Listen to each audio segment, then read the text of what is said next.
dos documentos en los cuales planteamos, en el uno planteamos la normatividad vigente que establece que se deben respetar los núcleos básicos del conocimiento y que se deben incluir todas las profesiones. Y el otro lo mandamos en el sentido constitucional, ya que el libre acceso al sistema de carrera pública, de la administración pública, garantiza que se deban mantener absolutamente todas las profesiones que hacen parte hoy de la DIAN, y no solo las que hacen parte, sino mucho más allá, o sea, absolutamente todas. Aquí no se pueden excluir profesiones. Eso ya lo planteamos a la DIAN. Vamos a ver, si no hacen caso, pues nos tocará, o si no nos reconocen, pues nos tocará iniciar, digamos, las acciones, porque sobre todo los compañeros que ingresaron con una carrera y no han podido movilizarse, no han podido ascender, pues tienen su derecho a la movilidad, tienen su derecho a la igualdad, y en este momento, si su carrera queda excluida o su carrera sencillamente la dejan, no le permiten movilidad, pues ahí se están violando el derecho a la igualdad. Bueno, el segundo tema que quiero plantear tiene que ver con el tema de los concursos. Nosotros estamos estudiando, hasta ahora lo que sale es un aviso donde se anuncia que próximamente va a ser la convocatoria de la DIAN, pero hasta ahora no hay nada más concreto, hasta ahora está el aviso. Bueno, ya centrándonos en el tema de la reunión de hoy, la reflexión sobre estos temas es la siguiente. Nosotros hemos elevado algunos derechos de petición sobre el tema de la salud. Sin embargo, las respuestas que nos ha dado la DIAN nos dejan preocupados, y yo las quiero contar algunas cosas en estos 10 minuticos antes de que hablen nuestros expositores invitados. Por ejemplo, se planteó la necesidad de toma de examen, y se ha venido planteando la necesidad de la toma de examen para todos los funcionarios que están yendo a las oficinas, para todos los funcionarios que han tenido contacto con personas diagnosticadas como positivas en las administraciones. Y la respuesta que nos dan es que, de acuerdo a la normatividad vigente, si una persona cuenta con síntomas o tuvo contacto con una persona con COVID, entonces tiene que ir a buscar a la EPS. O sea, la administración todavía se niega a hacer los propios exámenes, a hacer testeo con la gente que está yendo a las oficinas. Nos hemos encontrado, por ejemplo, que mucha gente que está, o que personas que están dentro de las excepciones, ¿sí? y que tendrían derecho a no ir a la oficina, están asistiendo. Esto nos parece supremamente grave. Compañeras, compañeros, tengan claros sus derechos. Eso no tiene absolutamente nada. La resolución 077 del 15 de julio de 2020 establece claramente las excepciones, compañeros. Repito, la resolución 077 del 15 de julio de 2020 que sacó la DIAN y que después una copia de la general. Y ahí están claras las excepciones. Hay que hacer ejercicio de nuestros derechos. No podemos quedarnos que no, que es que yo voy, que porque muchas cosas, porque después de que tengamos los problemas, la situación es difícil. O sea, hoy recibí varios informes de varios casos y pues particularmente estoy muy preocupado porque incluso ha habido casos como, por ejemplo, uno donde el jefe le escribe a la compañera,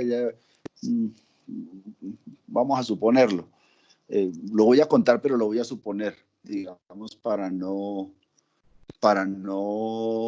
personalizar. Resulta que es una familia que por alguna razón a uno de los dos le dio COVID, el otro está con los síntomas, o la otra persona está con los síntomas, y entonces ya tiene una incapacidad, y le llama al jefe y le dice, mire, jefe, tengo esta incapacidad, tengo unos síntomas, me ha dicho el médico que no salga porque por prevención, y ya, ¿sí? No, el jefe le dice, sí, deseando que te mejores, que no sé qué, que todo esté bien, pero necesito esto, y me ha dicho como si no tuviera la incapacidad. Entonces la gente entra en pánico, ¿sí? Entonces yo quiero que entendamos la situación y que los jefes también la entiendan, ¿sí? Que si bien es cierto, pues aquí tenemos unas responsabilidades, pero también tenemos fundamentalmente el derecho a la salud. Eso es un derecho fundamental, Y no puede ser que entonces diga, sí, deseando que te mejores, pero entonces aquí, mire, le tengo esto y le tengo lo otro, y haga esto y haga lo otro, y como si nada estuviera pasando. Me parece que son situaciones delicadas, delicadas, y que, y que, y que deben tenerse en cuenta, que nosotros debemos mirar. Por ejemplo, nosotros hemos pedido, eh, digamos que nos informen los casos, ¿sí? Que nos informen los casos. No estamos diciendo que nos digan qué personas, sino los casos. No, que no lo pueden informar. Entonces dice la DIAN que no lo pueden informar, que esa información es reservada y que por tanto no se puede dar a conocer a terceros. ¿Cómo así que no se puede dar a conocer a terceros? Si es que precisamente con lo que nos movemos es con las estadísticas que está entregando la alcaldía, que está entregando el gobierno nacional, que está entregando el mundo entero. Y entonces, ¿por qué en la DIAN no pueden darnos estadísticas de qué es lo que está pasando? ¿Sí? Entonces, ahí hay otro problema, que es ocultar la información, es un tape-tape permanente. Entonces, nos parece que por el contrario hay que visibilizar, porque en la medida en que visibilicemos también nosotros podemos decir, ah, bueno, si pasó tal día, tal caso en tal parte, o si podemos tomar medidas, ¿sí? Sobre todo la gente que le está tocando ir a las oficinas. Pero resulta que aquí no, porque hay un tape-tape, ¿sí? Y entonces, pero a pesar de eso, el funcionario está obligado a informar a la entidad, al jefe inmediato, informarle a todo el mundo, pero ellos sí no están obligados, según ellos, a darnos a nosotros la estadística. Eso me parece, eso es supremamente grave, ¿sí? Y digamos que el otro tema que veo también grave es que quieren dar la responsabilidad a las personas. Incluso nos citan una ley, que es la ley 1751 del 2015, en el artículo 10, que señala como deberes de las personas frente a derechos fundamentales a la salud, propender por su autocuidado, el de su familia, el de su comunidad, y el de actuar de manera solidaria ante situaciones que pongan en peligro la vida y la salud de las personas. Pues nosotros no estamos en contra de la ley, estamos de acuerdo con lo que plantea ahí, pero es que aquí hay una situación social, esto es una pandemia, esto es un riesgo biológico, ¿sí? Y aquí hay un tema de salud pública, ¿sí? Y entonces, eh, si bien es cierto hay que hacer el autocuidado, de todas maneras cuando yo tengo que ir a la oficina, ahí hay una responsabilidad de la administración, hay una responsabilidad pública de la administración con los servidores, y ellos deben precisamente velar porque el riesgo sea verdaderamente el mínimo. Entonces, estas son reflexiones que nosotros, pues, que quería plantearles antes de comenzáramos con nuestros expositores, para que, pues, para que tengamos clara, digamos, la problemática que tenemos internamente, eh, y reivindiquemos nuestros derechos, los defendamos también, y las personas que están exentas, por favor, no vayan a la oficina. Lo digo, no vayan a la oficina, no corran ese riesgo. Yo sé que están muy comprometidos con la administración, pero por favor no lo hagan, ¿sí? Además, los jefes, si permiten que personas que están en situación, digamos, de excepción vayan, y Dios no lo quiera, si llegaran a contagiar, ahí habría una responsabilidad también de los jefes, porque ellos también están obligados a decirle a las personas que no deben ir a las oficinas cuando tienen las excepciones establecidas por la ley. Tenemos casos, por ejemplo, de personas que viven con mayores y resulta que no hay ninguna norma que prohíba, ¿sí? O que le permita al funcionario, al empleado, quedarse en su casa, y entonces le toca ir con el riesgo para su mamá, su papá, sus abuelos, para personas mayores que viven con él. Eso es una situación que está ahí. Hemos planteado todo el tema humanitario, pero no les importa, ¿no? O sea, uno lo plantea y es como si le hablara a la pared, porque eso para ellos no es importante. Entonces simplemente juegan ahí también muchos caprichos y no, usted tiene que venir a la oficina, usted tiene que estar aquí, usted, así sea para verle la cara, porque tenemos casos de esa clase. Yo estoy dando un panorama nacional de toda la información que hemos recibido. Después de esta introducción de 11 minutos, entonces le doy paso a la doctora Carolina Corcho. Después, como todos sabemos, ella es la presidenta de la Fundación Sur, la vicepresidenta de la Federación Médica Colombiana, y Después de la intervención de ella, nos hará una intervención el investigador, el doctor Pedro Santana, que es un investigador social muy reconocido en este país, conocedor de la problemática nacional. Y después de la intervención del doctor Pedro Santana, entonces abriremos a las preguntas. Entonces, por ahora, los dejo con la doctora Carolina. Bueno, muy buenas tardes. Muchísimas gracias por la invitación. Quiero que me confirmen si me escuchan bien. Sí, perfecto. Esta vez y está me perfecto. ven, ¿cierto? Ahora sí tenemos mejor sonido que la vez pasada. Sí, perfecto. Pero, entonces, sí. me decía Tulio, que te agradezco mucho de nuevo esta invitación, que termináramos de recabar algunos asuntos sobre el tema de salud, ¿cierto? Yo quisiera de pronto, a partir de lo que hablamos la vez pasada, retomar unos asuntos de la coyuntura de cómo va el coronavirus y algunas inquietudes sobre las pruebas y los desafíos del sistema de salud.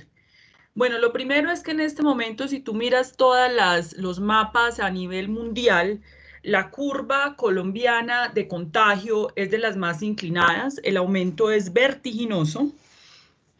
Nosotros en este momento tenemos una tasa de contagio diaria más alta que la que tuvo Italia en el pico, y no hemos llegado al pico. El Instituto Nacional de Salud reportó el día de ayer 10.284 casos nuevos. Italia nunca llegó a eso, digamos, y estaba en el pico y estaban confinados. En Colombia no hemos llegado al pico. Se han procesado 31.177 pruebas, es decir, todavía no llegamos al número de procesamiento de pruebas que requerimos, que deberían ser por lo menos 50.000 diarios. Sabemos que hay un atraso en los resultados de las pruebas de 10 días, luego estas cifras de las que les estoy hablando hoy son cifras de hace 10 días. Estamos viendo lo que pasó hace 10 días en el país. Se reportaron ayer 297 fallecimientos. Para seguir comparando, Italia en el gran momento, digamos, de la pandemia tuvo 475. Sin embargo, solamente Bogotá, hasta el 6 de julio, reportó 1.746 fallecimientos que no se había confirmado después de fallecidos si eran COVID o no COVID. Es decir, nosotros tenemos un subregistro de información de fallecimientos y un subregistro por el bajo número de pruebas en términos de los casos nuevos de contagio y un atraso de 10 días para ver la realidad. Esas son nuestras limitaciones y a la luz de eso tenemos que analizar. Las proyecciones epidemiológicas plantean que el Caribe pues ya tuvo su primer pico en Barranquilla, tuvo su primer pico. Bogotá, que es el epicentro de la pandemia en este momento, se acercaría al pico a finales de agosto, de acuerdo a las proyecciones. Sin embargo, eso no lo podemos afirmar todavía hasta tanto no tengamos, digamos, el aumento de los contagios y una disminución sostenida durante varios días. Vamos a saber cuándo fue el pico cuando empecemos a ver la disminución sostenida. Entonces, esta es la realidad en la que estamos en este momento. En cuanto a ocupación de unidades de camas de cuidados intensivos, hasta anoche teníamos el 91.2% de ocupación y teníamos aproximadamente 120 camas de UCI libres. Esto supone 120 camas UCI, sin embargo, ahí no se está incluyendo dentro de este sistema de información el número de personas que están esperando acceso e ingreso a las UCIs. No se tiene en cuenta esto, es un indicador fundamental porque usted puede tener las camas vacías, pero pues si tiene la gente en urgencias y en hospitalización, muriendo en urgencias y en hospitalización, pues seguramente las tendría más llenas si estas personas hicieran el paso hacia esas camas de UCI. Es por eso que en el caso de Bogotá, hasta el día 6 de julio de 859 fallecimientos, 535 se dieron sin ingresar a UCI, en hospitalización. Esto tendría muchas explicaciones que habría que mirar caso por caso qué pasó allí. Lo cierto es que sí hay reportes de negación de servicios y de gente que muere esperando que le asignen una UCI. Esto nos ha llamado la atención en tanto tenemos camas disponibles.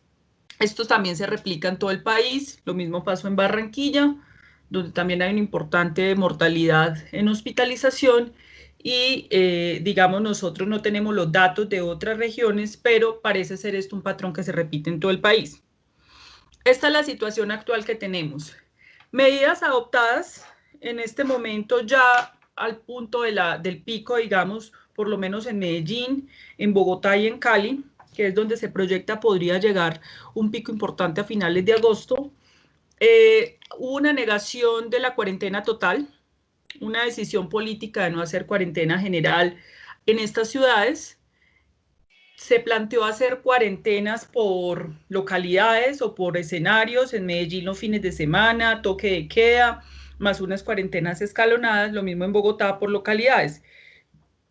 En nuestra opinión, era más drástico y contundente el confinamiento general, en tanto el control de las cuarentenas focalizadas con las 43 excepciones del decreto. Usted mira el decreto presidencial de cuarentena y usted podría meterse casi que en cualquier excepción. Usted puede aplicar para cualquier excepción para poder salir. Entonces, esa es la situación que tenemos. Los resultados de todo lo que se haga se ve 15 días después, que es el tiempo de incubación y desarrollo de la enfermedad viral. Y en Colombia, pues se ve mucho más después por el tiempo de la demora de las pruebas, que son el indicador que nos permite hacer el seguimiento. Y evidentemente también lo veremos en el sistema hospitalario si aclaramos este indicador que se llama tiempo de espera de personas que lleguen a unidad de cuidados intensivos, porque el indicador no puede ser solo las UCI si no estamos claros en que la gente llegó a las UCI.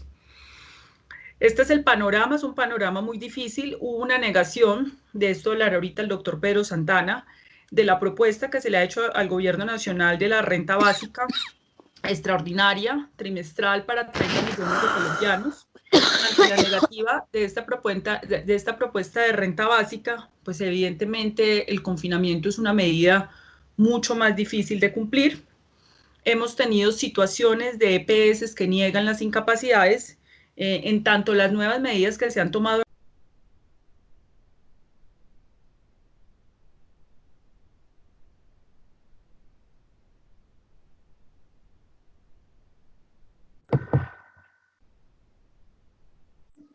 No se Doctora, escucha. qué pena, no se le escucha. ¿Se desconectó, sería? No, le apagaron el micrófono. Que todo el mundo cierre los micrófonos, por favor. Sí. No, seguro cerró el micrófono y no se dio cuenta. No hay sonido. Buenas tardes.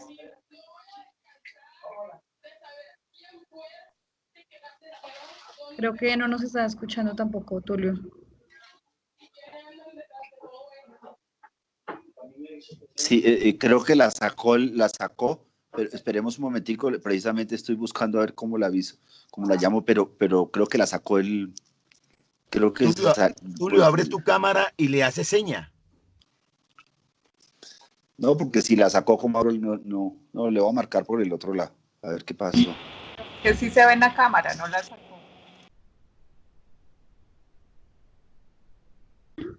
No se le escucha, doctora, el micrófono. Tiene apagado el micrófono. Muy bien, entonces iba diciendo que en este momento no está claro cómo se van a materializar medidas de confinamiento de personas con estas patologías que se han demostrado que son las de mayor morbilidad en las unidades de cuidados intensivos.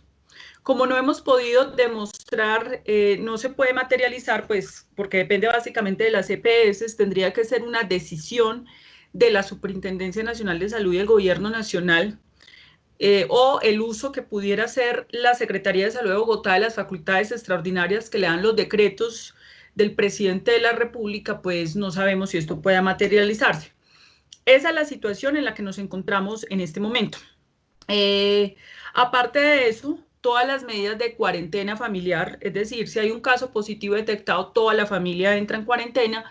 Es un caso que también depende de las EPS, porque el 65% de las muestras, por ejemplo, en la ciudad de Bogotá, pero esto puede ser mayor en otros lugares del país, las realizan las EPS. Y son estas las que tienen que dar la incapacidad y hacer la detección temprana para poder hacer los cercos epidemiológicos, los aislamientos. Entonces eso es una limitación muy grande que tenemos para materializar estas medidas que han planteado los gobiernos. esta es la situación en la que nos encontramos ahora. Yo quisiera tener como una mirada más optimista de la realidad. A nosotros se nos dice con frecuencia que somos alarmistas, que somos pesimistas, que somos, lo último es que sembramos paranoia y pánico. A nosotros realmente no nos paniquea la cifra, lo que nos paniquea es la realidad.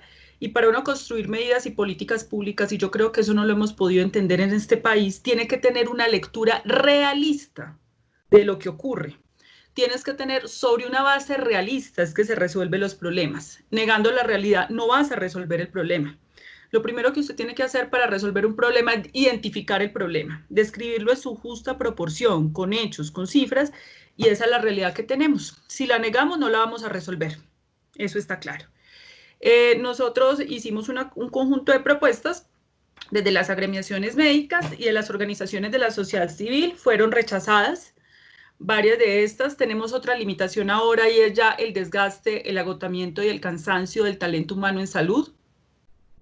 Tampoco se adoptaron las medidas que nosotros propusimos respecto a hacer un gran censo del recurso humano en salud en Colombia, hacer una planeación estratégica del recurso humano en salud en Colombia para poder enfrentar el pico de la pandemia, para que este fuera contratado mediante unas plantas temporales a cargo del ministerio y las secretarías y pudieran atender en este momento. Luego el rechazo por el llamado que algunos gobernadores y alcaldes hacen a que vengan médicos cubanos. No es porque sean cubanos, pueden ser ingleses, alemanes, de los Estados Unidos. El problema no es ese, el problema es que tenemos médicos desempleados, porque se cerra en Colombia, médicos despedidos. En este momento tenemos personal de salud en sus casas, porque con el confinamiento las clínicas y los hospitales cerraron consultas externas, cerraron cirugías selectivas, entonces muchos médicos de estos están en la casa. Nosotros le hemos pedido al gobierno colombiano haga ese censo y haga esa contratación laboral, provea de bioseguridad y protección a estos médicos, que son los 3 condicionantes que dio la Corte Constitucional en la declaratoria de constitucionalidad del decreto 538, que es el decreto que norma el tema de salud para la pandemia. Dijo, todo el personal de salud en Colombia puede ser llamado para poder apoyar la pandemia, con 3 condiciones: contratación laboral digna, cobertura de bioseguridad y entrenamiento suficiente para el servicio que va a prestar. Ese personal está disponible en Colombia, no hemos hecho el censo, agotemos. ¿Cómo vamos a llamar a médicos extranjeros de los Estados Unidos, de Cuba, de donde sea, cuando tenemos médicos desempleados en Colombia? Tenemos que llamar nuestro personal, saber qué tenemos y ahí sí proceder a hacer el llamado respecto al el personal de la salud que nos haga falta, pero eso no lo han hecho los gobiernos locales ni el gobierno nacional. Sentarse con el personal de la salud, sentarse con nosotros, bueno, a ver qué tenemos, hasta dónde damos y entonces a quién llamamos. Eso es lo que no se ha hecho. Entonces, esa es otra dificultad. Evidentemente, esta pandemia desnudó todas las debilidades estructurales del Estado colombiano en materia de políticas sociales, en materia de política de salud, en materia de condiciones laborales de los trabajadores de la salud y, sobre todo, evidenció pues lo que nosotros habíamos advertido, y era las EPS no van a poder responder por esto. No lo van a hacer, no ha sido su vocación, no lo han hecho, no lo van a hacer en crisis. Si no lo han hecho en tiempo normal, no lo van a hacer en crisis. Y pues ahora ya es donde se está evidenciando que resultó ser cierto lo que estábamos planteando.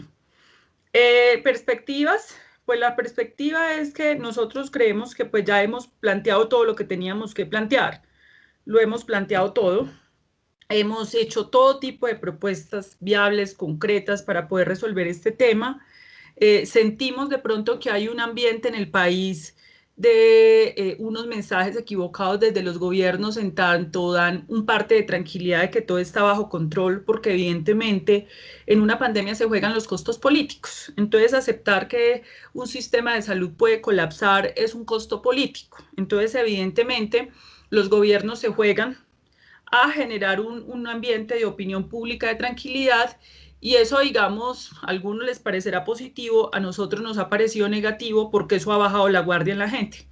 Entonces la gente cree que vamos muy bien y puede salir a las calles, se tranquiliza, y estas son entonces las situaciones donde Colombia está disputando claramente. Ya uno de los días, Colombia ya tuvo la tasa de mortalidad más alta del mundo por millón de habitantes. Y en este momento pues tenemos aproximadamente 9.500 mortalidades y no hemos pasado por el pico y tenemos un subregistro de muertes que no hemos cuantificado. Entonces la situación es muy grave y no podemos restarle gravedad, es muy crítica y no podemos cerrar los ojos ante eso. Lo que creemos es que ya todo esto depende, con las medidas que se tomaron que nosotros creemos que ya no las van a cambiar.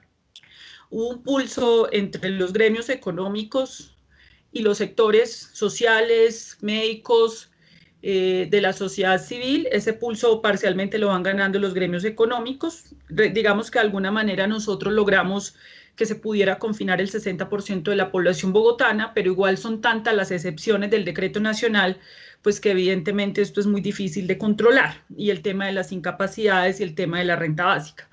Entonces hubo ese pulso y esa es la situación en la que estamos. Por tanto, creemos que mucha parte de lo que ocurra aquí en adelante va a depender de los individuos, de la gente.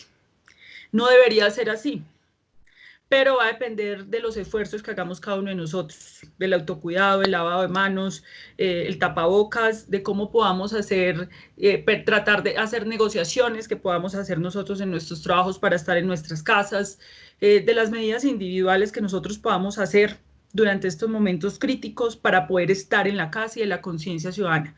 Dependerá mucha parte de nosotros. Ese, digamos, es como la situación en la que nosotros nos vemos abocados. Pero a esto debemos sumar un segundo tema. Yo les decía en alguna conferencia que ahora ya la cosa se nos complicó más, porque pues evidentemente en este momento hay una suspensión del orden democrático parcial, en tanto el Congreso de la República no ha podido sesionar, está sesionando virtualmente, entonces el control político no tiene la misma contundencia que la tuviera si fuera presencial. Las altas cortes, la rama judicial está funcionando a media caña, lo que está funcionando a toda máquina es el gobierno.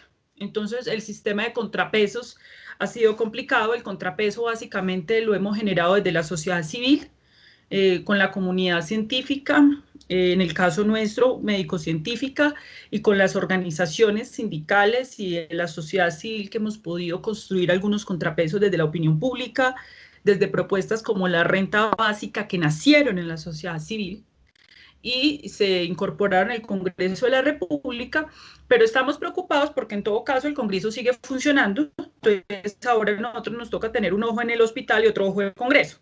Y ya han radicado varias propuestas, paradójico que en este momento donde se supone tendría que haber una sensibilidad frente al tema de la salud, radiquemos propuestas para seguir privatizando el sistema de salud, como la que acaba de radicar la bancada del gobierno, con bastantes posibilidades de ser aprobada, en cabeza de Cambio Radical, en acuerdo con el gobierno nacional. Acaban de radicar en Comisión Séptima una propuesta que presentan ante la opinión pública como la gran reforma de la salud, como el gran cambio supuestamente donde desaparecerán las EPS, pero no es más que la profundización del modelo privado que está en crisis en este momento y que ha demostrado que no pudo responder ante esa pandemia. Y por otro lado, entonces nos radican otro proyecto para reglamentar la tercerización laboral en el sector salud y legalizar la tercerización laboral, que ha sido uno de los mecanismos de explotación. Entonces, no es que quiera ser pesimista, sino que es que nos toca muy duro. O sea, nos toca estar en el hospital y atendiendo y viniendo a ver, pero también pues en el Congreso, porque pues además no se les puede ocurrir realmente entender entonces qué fue lo que falló, qué fue lo que se eclipsó en este momento, y entonces vamos a profundizar aquello que no funcionó. Esa es la situación real en la que nos encontramos nosotros en este momento, y esa va a ser nuestra batalla en medio de un pico. Entonces nos toca batallar en el Congreso de la República para alertar a la sociedad colombiana de que entonces van a seguir profundizando la privatización del sistema. Pero eso ya será tema, digamos, de una conferencia más larga.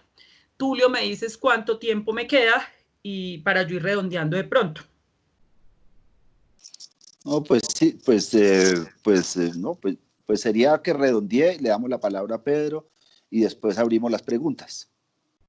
Bueno, entonces en este sentido el llamado a mediano plazo es, esta crisis puede, yo lo he dicho en bastantes conferencias donde he estado con Pedro y lo hemos planteado, las crisis pueden tener derivas y pueden generar procesos transicionales para las sociedades.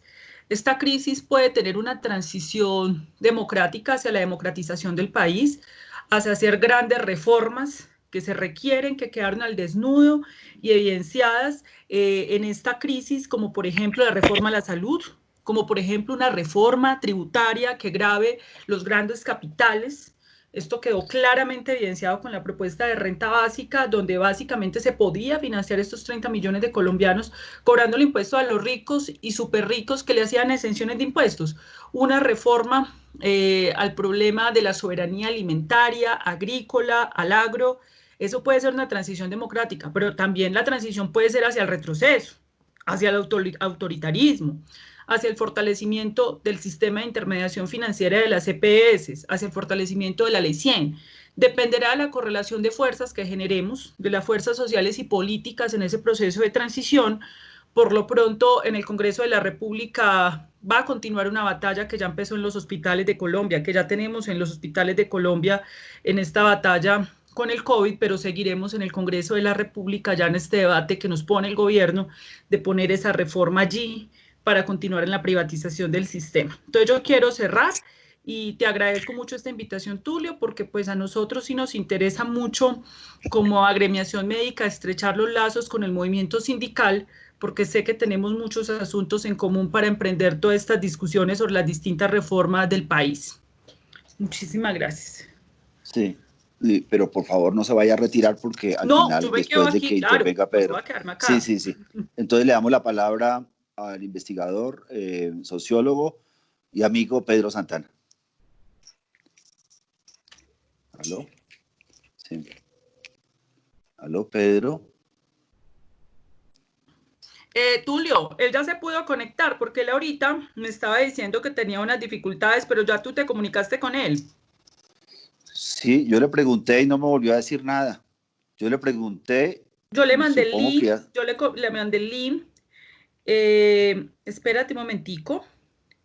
Porque, pregúntale porque yo le mandé otra vez el link por el celular. Lo de Pedro es bastante complementario conmigo porque pues Pedro ha trabajado pues para ir haciendo una introducción con la revista Sur. Pues yo, aparte de desempeñarme en el gremio médico, soy la presidenta de la Corporación Sur, desde donde tenemos la revista Sur, y ahí hacemos diversas publicaciones sobre temas de las políticas públicas a nivel de América Latina y de Colombia. Desde ahí se lanzó la propuesta de renta básica, lanzamos las propuestas a nivel de salud y de diversos temas de las políticas sociales en Colombia, fiscales, económicas. Hay varios analistas económicos, entonces yo creo que es un complemento muy importante como para mirar hacia dónde vamos.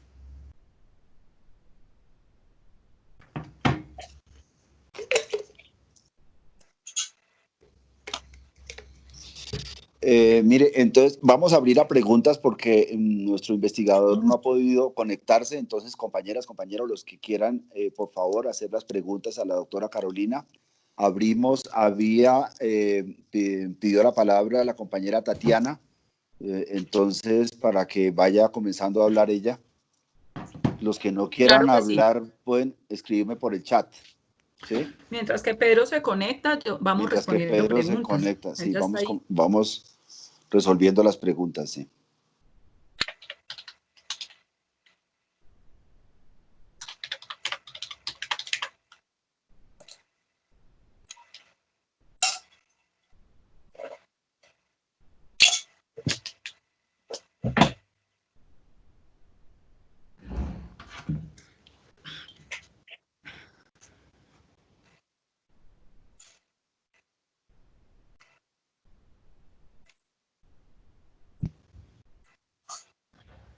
Compañeras, compañeros, ¿alguien?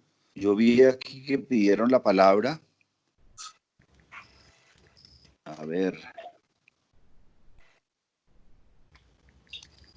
Tenemos 145 personas en este momento y me gustaría pues que nos pregunten, que aprovechemos que está la doctora Carolina acá, las inquietudes que tengan cualquiera de ustedes, compañeros, de eso se trata, de abrir un espacio de comunicación.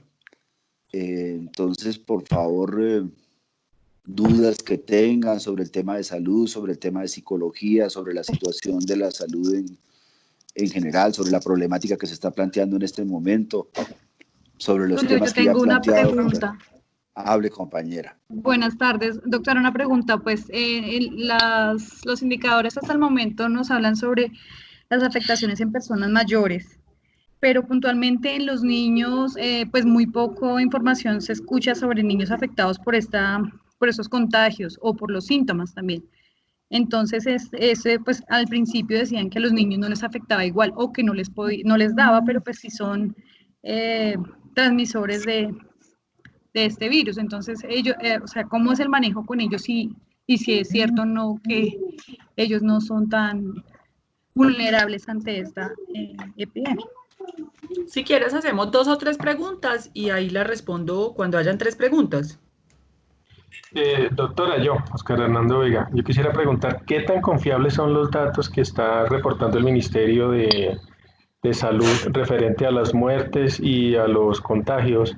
Porque yo soy del Huila, he hecho una comparación y son muy diferentes los datos que muestra el Ministerio, el Instituto Nacional de Salud y el Ministerio en el reporte diario y la que muestra la Secretaría Departamental del Huila. Hay una diferencia, el Huila lleva más casos reportados frente a los que está reportando el Ministerio de Salud. Ayer también veía yo la noticia que supuestamente se disparó a 10.000 casos porque el 27 tuvieron un problema, el 27 de julio tuvieron un problema y no pudieron subir varios casos de contagios ese día, entonces por eso se acumularon para el 28. Por otro lado, digamos, ellos dicen que hacen como 30.000, 31.000 pruebas diarias. El resultado de estas pruebas, ¿a los cuántos días salen? Porque no creo que salgan de un día que las toman 30.000, que ese día salgan para el otro día, que es como lo que se ve en los reportes que hace el presidente todos los días. Muchas gracias. Bueno, entonces vamos a responder estas 2 preguntas. Evidentemente, sí, la otra. Otra pregunta, doctora. ¿Por qué una persona que se supone o en principio no tiene ninguna morbilidad o ninguna enfermedad preexistente, sin embargo fallece? Sí, le da COVID, ¿no? Obviamente. Bueno, básicamente lo que les quiero comentar es que en el mundo se han reportado pocas mortalidades en niños, pero se han reportado. En Estados Unidos inclusive se reportó la mortalidad en un neonato, un niño recién nacido. Sin embargo, no es común porque al parecer los niños tienen una proteína que los protege del virus, pero sí, evidentemente, como lo plantean, son grandes transmisores de la enfermedad. Eso en primera instancia. Las mortalidades son superiores en mayores de 65 años, sin embargo, ya hay reportes importantes de mortalidades en jóvenes, sanos completamente, de 40, de 35 años, sanos. Entonces, es mayoritariamente en personas con comorbilidades, pero también se puede presentar en gente previamente sana. Esto es un virus que apenas estamos conociendo y que nos ha sorprendido, digamos, en su fisiopatología y en el comportamiento, porque hace un daño en el endotelio, o sea, afecta casi todos los órganos del cuerpo, afectando fundamentalmente el parénquima pulmonar y evidentemente genera una falla orgánica multisistémica que se puede presentar muy rápido. Hay muertes que pueden darse muy rápidas, en cuestión de 2 días, usted lo adquirió e inmediatamente pasan 2 días y usted muere, sin capacidad de reacción en muchas ocasiones. Entonces, realmente es un desafío grande para la ciencia médica porque apenas lo estamos conociendo. O sea, la humanidad no había conocido un espécimen de tal nivel de contagiosidad y con esa letalidad. Aún cuando mirando las cifras generales, la letalidad en este momento ha disminuido, ha aumentado el índice de recuperabilidad en el mundo, pero los contagios siguen disparados. En Colombia los contagios siguen aumentados. Y eso me permite conectar también con la pregunta de la confiabilidad de los datos. Pues mire, nosotros que tenemos datos oficiales de Bogotá, que puede ser un sistema de información un poco más sólido, nos dicen que 1.746 personas fallecieron y no sabemos por qué fallecieron.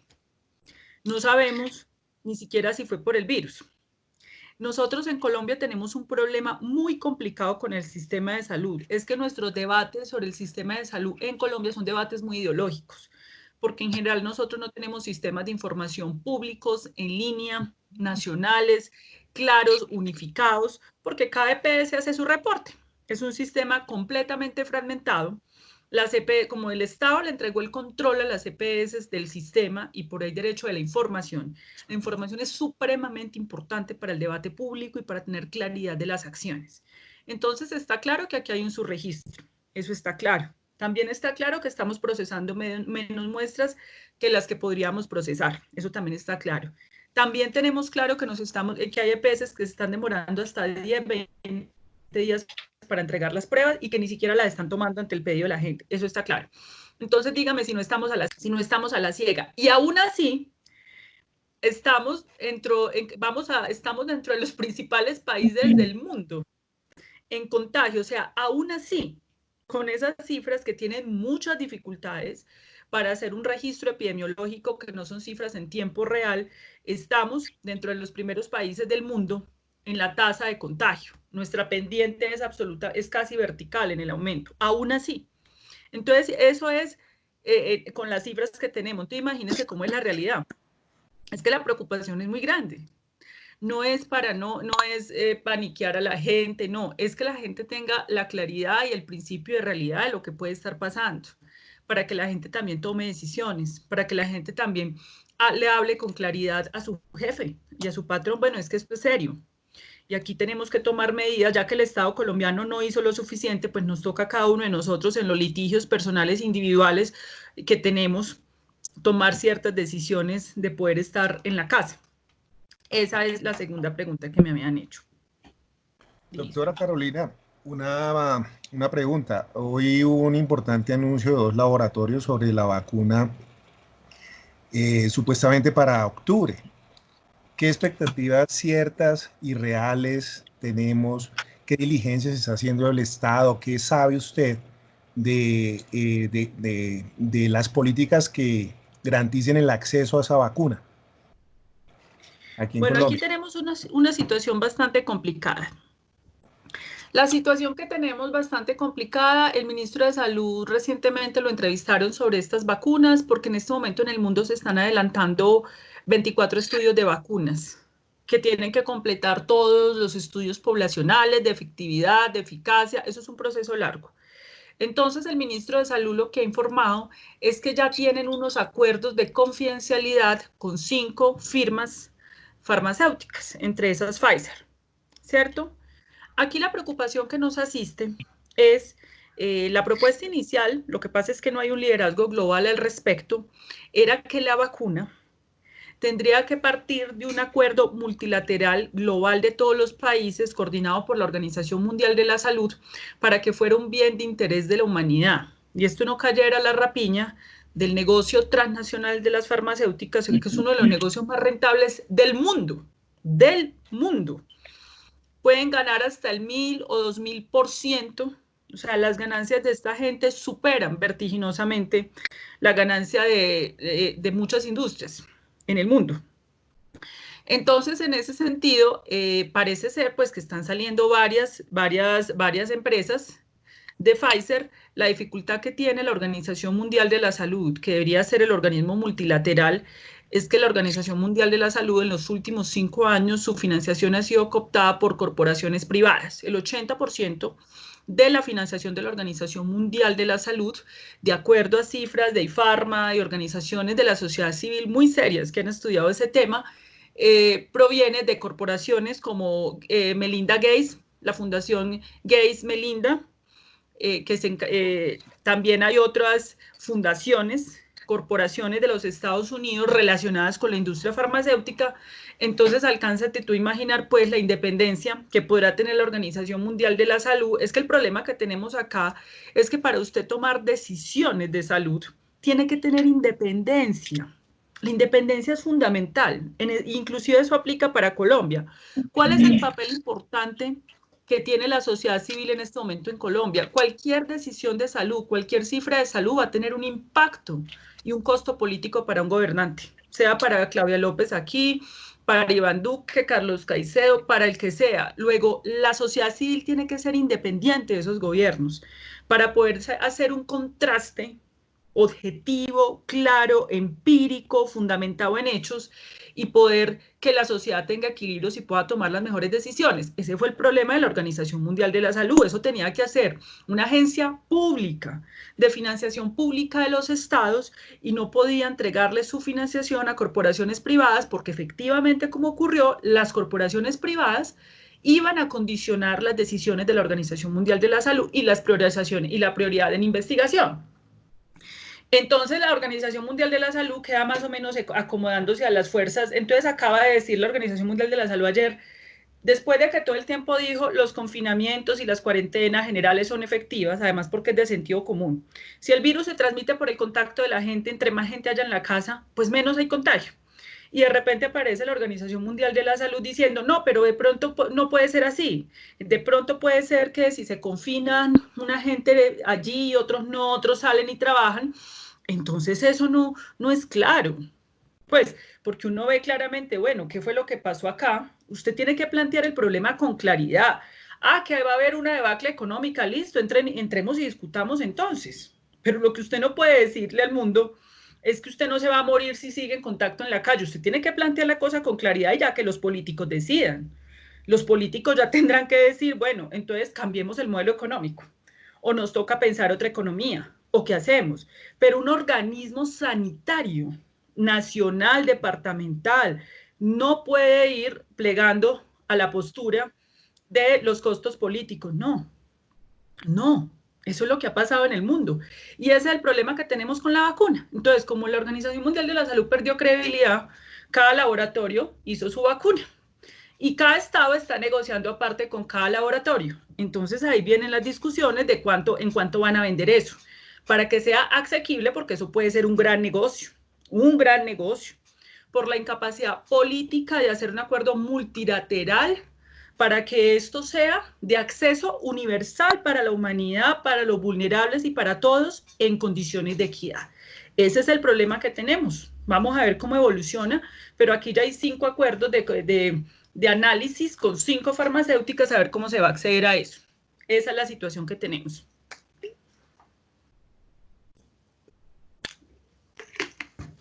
Bueno, tenemos otra pregunta acá que le enviaron por el chat, donde dice lo siguiente. En los medios nos han dado diferentes fechas para el pico de la pandemia.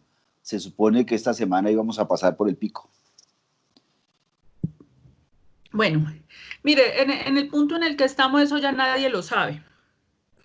¿Por qué? Solamente sabremos cuándo es el pico de la pandemia, prácticamente cuando lo hayamos pasado. ¿Y cuándo lo sabremos? Lo sabremos cuando el nivel de contagio esté disminuyendo de manera sostenida por lo menos durante una semana, un poco más de una semana, 10 días. Cuando eso esté disminuyendo de manera sostenida, nos habremos dado cuenta que pasamos por el pico de la pandemia. ¿Cuál es el problema de los modelos matemáticos y las proyecciones epidemiológicas? Que las matemáticas y la epidemiología no podrán prever la conducta humana, las diferencias humanas. Por ejemplo, dentro de todos los economistas, matemáticos, amigos nuestros, ya están mamados de hacer proyecciones porque siempre se les rompe. Resulta que ellos no, que va a haber el pico acá, pero nunca se les pasaba por la cabeza que en el Amazonas iba a ocurrir lo que ocurrió.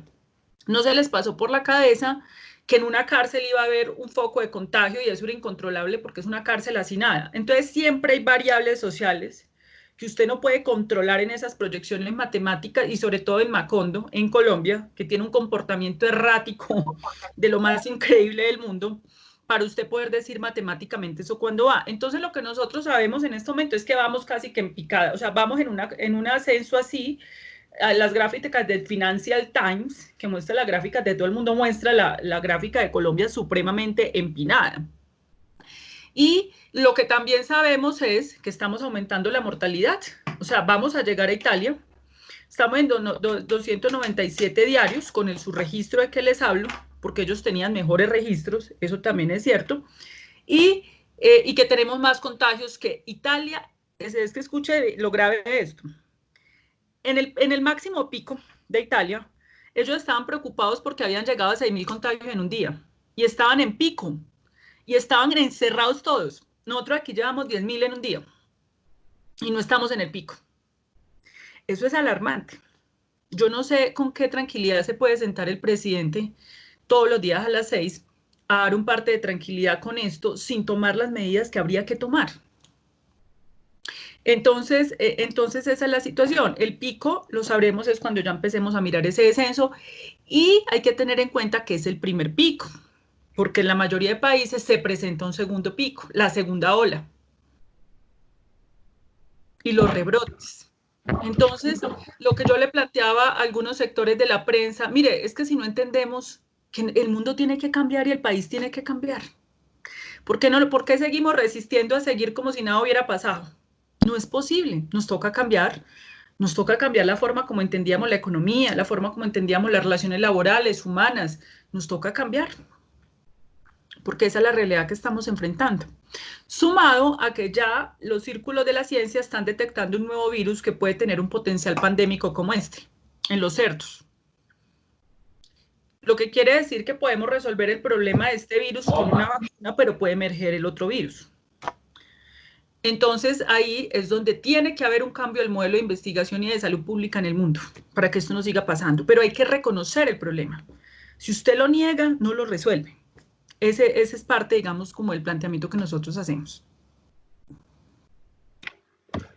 Doctora, una pregunta. Si llegamos al pico en determinado momento, ¿qué pasa después de que pasemos el pico? Porque todo el mundo dice que llegue ya al pico. Yo creo que las medidas sanitarias deben continuar iguales hasta que no salga la vacuna, o qué pasará, digamos, desde el punto de vista médico, porque, como dice la doctora, no creo que nos podamos relajar hasta que no tengamos una vacuna, y todos esperan que llegue el pico de la enfermedad, pero una vez pase el pico, no sé qué directriz va a tomar el gobierno. Mire, el pico de la pandemia, por ejemplo, en Barranquilla ya pasó el pico, pero no se pueden relajar porque puede venir un rebrote y un segundo pico.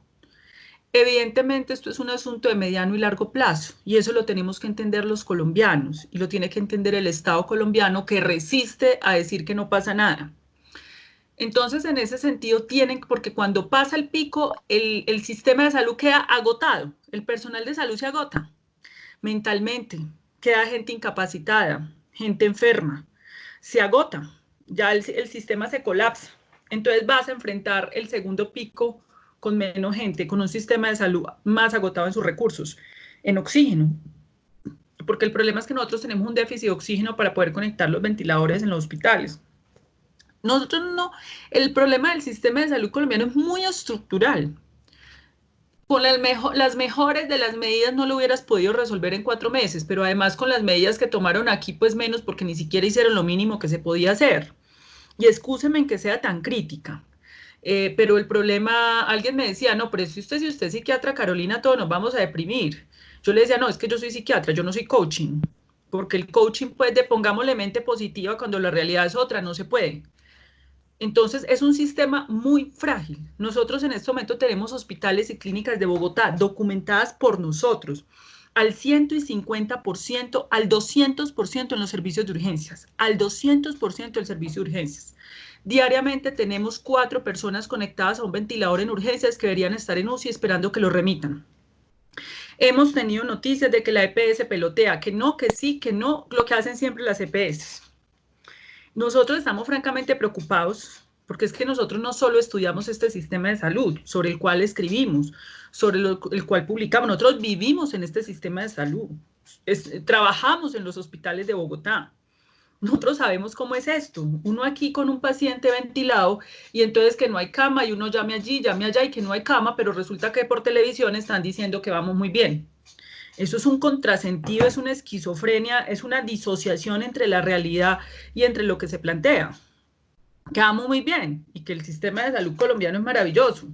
Colapsó el sistema de salud italiano y español, que son sistemas creados en el estado de bienestar mucho más fuertes, pero el sistema español es mucho más fuerte que el sistema de salud colombiano. Y colapsó, no, resulta que el sistema de salud en Colombia no, eso va a ser maravilloso. Es que es esa la angustia que nosotros tenemos. Entonces, evidentemente hay un agotamiento del recurso humano. Nosotros no nos cerramos a que haya que traer gente que nos apoye.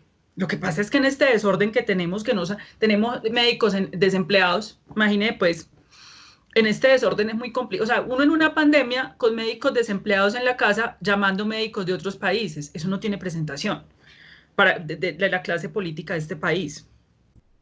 Entonces, esa va a ser la dificultad que vamos a tener allí. Entonces, después de que pase el pico, la sociedad evidentemente va a empezar, ahí es donde entramos nosotros. Yo ya estoy empezando a entrar, yo soy psiquiatra, nosotros somos la segunda, la primera línea de la pandemia son los intensivistas y los anestesiólogos, los internistas. Luego entramos los psiquiatras, porque evidentemente el duelo social, en Italia son 35.000 muertos.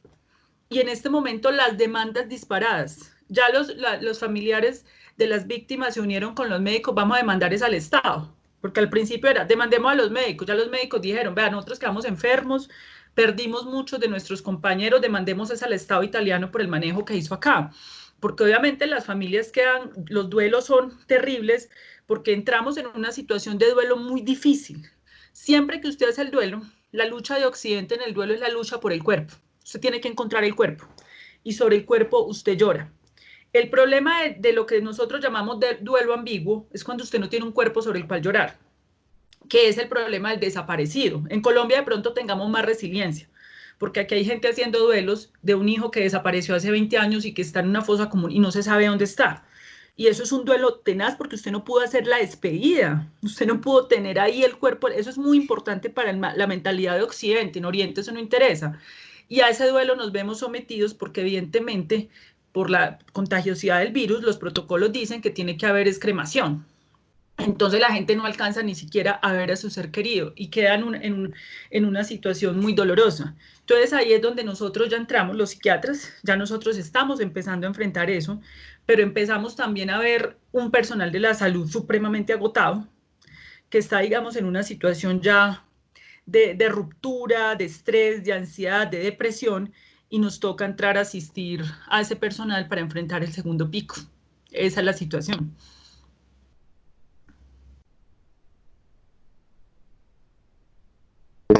Tenemos otra pregunta. Dice, doctora Carolina, ¿cuál considera que es la principal causa para este alto índice de contagio en nuestro país hasta llegar a sobrepasar las estadísticas internacionales? ¿Acaso se debe al manejo político que se ha dado? Y hay otra que tenía que ver con la del rebaño, pero ahora no la encuentro. Y esta otra. ¿Es cierto que el virus con el tiempo se ha ido debilitando y que llegará el momento en que habrá inmunidad general e incluso podría ocurrir antes que aparezca la vacuna? Esas dos preguntas, doctora. Muchísimas gracias por la pregunta. A ver, hubo como varias situaciones. Lo primero es, en América Latina nosotros entramos a un confinamiento temprano. Varias gente dice, es que de pronto no debimos entrar en cuarentena tan temprano, ¿cierto? Entramos en confinamiento más temprano que Europa, porque Europa entra en confinamiento cuando ya llega el pico, y después de que están enfrentando el pico, ya empiezan a hacer apertura gradual, pero ya habían pasado el pico. O sea, nosotros aquí hicimos la apertura y no hicimos la apertura para llegar al pico, ¿cierto? Esa es la contradicción. Pero ¿por qué nosotros habíamos hecho en este momento el confinamiento? El confinamiento lo hicimos, el objetivo del confinamiento en ese momento era preparar el sistema de salud. Ese era el objetivo en ese momento, preparar el sistema de salud. Pues resulta que no se preparó el sistema de salud. Como muy bien lo he explicado, nosotros hicimos unos documentos, nosotros no hemos hecho y no hacer documentos. Yo escribo un documento cada 15 días con las agremiaciones médicas y allá están en los anaqueles del Ministerio de Salud. Pero en todo caso, nosotros les dijimos, miren, la plata, no, para preparar el sistema de salud, la plata no la necesitamos en las EPS, porque cuando usted hizo el confinamiento, usted tuvo que cerrar parte de la consulta de los hospitales y las clínicas, y los hospitales y las clínicas viven por facturarle a las EPS. Entonces, si usted les factura, evidentemente, si usted tiene cerrado, no factura, las EPS se quedan con esa plata. Entonces nosotros lo que hicimos fue, sáquele esa plata, el Estado le debe sacar la plata a las EPS y girársela directamente a los hospitales y clínicas para poderlos dotar. No se hizo, la plata se quedó en las EPS. Entonces ese fue el primer error, hicimos ese confinamiento, claro, se avanzaron en asuntos como adquisición de las UCIs, pero no se avanzó en lo esencial, la preparación del recurso humano en salud. Lo más importante de un sistema de salud es el recurso humano. El Observatorio Fiscal de la Universidad Javeriana dijo, el gobierno colombiano promovió prometió para esta crisis de 7 billones girar 0.9 billones. Prometieron girar al sistema de salud 7 billones. Solo aparecen en las cuentas del Ministerio de Hacienda 0.9 billones. ¿A dónde se fue la plata? Entonces, ¿para qué hicimos ese confinamiento que le costó 5 billones de pesos a la economía de este país? Agotamos a la gente, no le dimos el apoyo social y tampoco fortalecimos el sistema de salud como debimos hacerlo. Pero aparte de eso, después de que se hace ese confinamiento, que era válido en ese momento en función de que si no se hace el pico se precipita y la ruptura del sistema hubiera sido monumental. Entonces, listo, hacemos la apertura, pero se hace una apertura no como los países europeos que ya habían pasado el pico, sino que se hace vertiginosa. Inmediatamente 43 sectores, todo el mundo estaba en la calle a los 20 días. La cuarentena inteligente, que era más o menos prohibido que salgan todos, excepto todos. Todo el mundo cabe en las excepciones del decreto de cuarentena y todo el mundo terminó en la calle. No se hizo control sobre las empresas de bioseguridad, sobre el transporte público, no se hizo, porque además en la cuarentena inicial el objetivo era conciencia en la comunidad, equipos de salud pública que trabajen con la ciudadanía, casa a casa, en los barrios, en el territorio, explicándole qué era el virus, cómo funciona, porque ese era no, eso no se hizo, la salud pública no se tocó. Entonces lo que hizo, salió todo el mundo a la calle, y como la gente no entendía el virus, porque mucha gente cree que todo el mundo sabe que es un virus, que el costeño allí de la esquina del barrio, o la persona de Nariño, el campesino, no, eso hay que trabajarlo, con equipos salubristas, eso no se hizo. Ya después precipitan el día sin IVA, entonces la gente sale y luego salen a echarle la culpa a la gente, después de que no le han explicado a la gente, no hicieron el trabajo de salud pública, entonces culpabilizan a la gente. Entonces empiezan aglomeraciones en todo el país. Evidentemente, la tercera medida es no renta básica. Aquí no vamos a dar apoyos sociales. Vamos a darle. Los apoyos que da el gobierno son 80.000 pesos para el adulto mayor, 165.000 pesos para las familias, más o menos 2.3 millones de familias. Eso es una limosna. Pues evidentemente con esos apoyos sociales, pues la gente sale a la calle a sobrevivir. Eso es un incentivo para que la gente esté en las calles. ¿Cuál es el problema que tenemos ahora? Ahora sí necesitamos el confinamiento. Como todos los países del mundo que les tocó volver a cerrar. Pero ya no se puede cerrar porque la gente ya no lo acepta. Porque además se va a ir a morir a la casa si el gobierno ya dijo que no iba a dar más ayudas. Ayer la celebración en Bogotá era porque el gobierno nacional había entregado 75.000 mercados. Ustedes tienen la dimensión de lo que son 75.000 mercados para una ciudad de 8 millones de habitantes, donde el 60% es la informalidad y y entonces estamos agradeciendo porque nos dieron 75. Ustedes tienen esa dimensión. Eso, entonces claro, todo se junta todo, la gente se desentiende porque, claro, los gobernantes cometen un error de comunicación y es comunicar que ya pasamos, que vamos muy bien. Porque ya empiezan a hacer un manejo político. Un manejo político es cómo resguardo mi capital político. Ya lo que tengo que cuidar es mi capital político. Y en cuidar mi capital político bajaron la guardia de la ciudadanía. Pero aparte de eso, la ciudadanía ya no la encierra espero nadie. Porque pues además pusieron toda la confianza en las EPS, no asumieron el control del sistema de salud, dijeron, no, las EPS van a colaborar. A mí me dijeron aquí en Bogotá, es que Carolina, usted es muy radical, usted no confía, usted no es optimista, las EPS van a colaborar, aquí tengo a todos los gerentes tan colaboradores, y yo, señores, no van a colaborar. Esto es un problema de plata y de negocios de esta gente. Tiene que haber el poder coactivo del Estado mediante los decretos para controlar a esa gente para que haga lo que tiene que hacer. Pues, ¿qué pasó?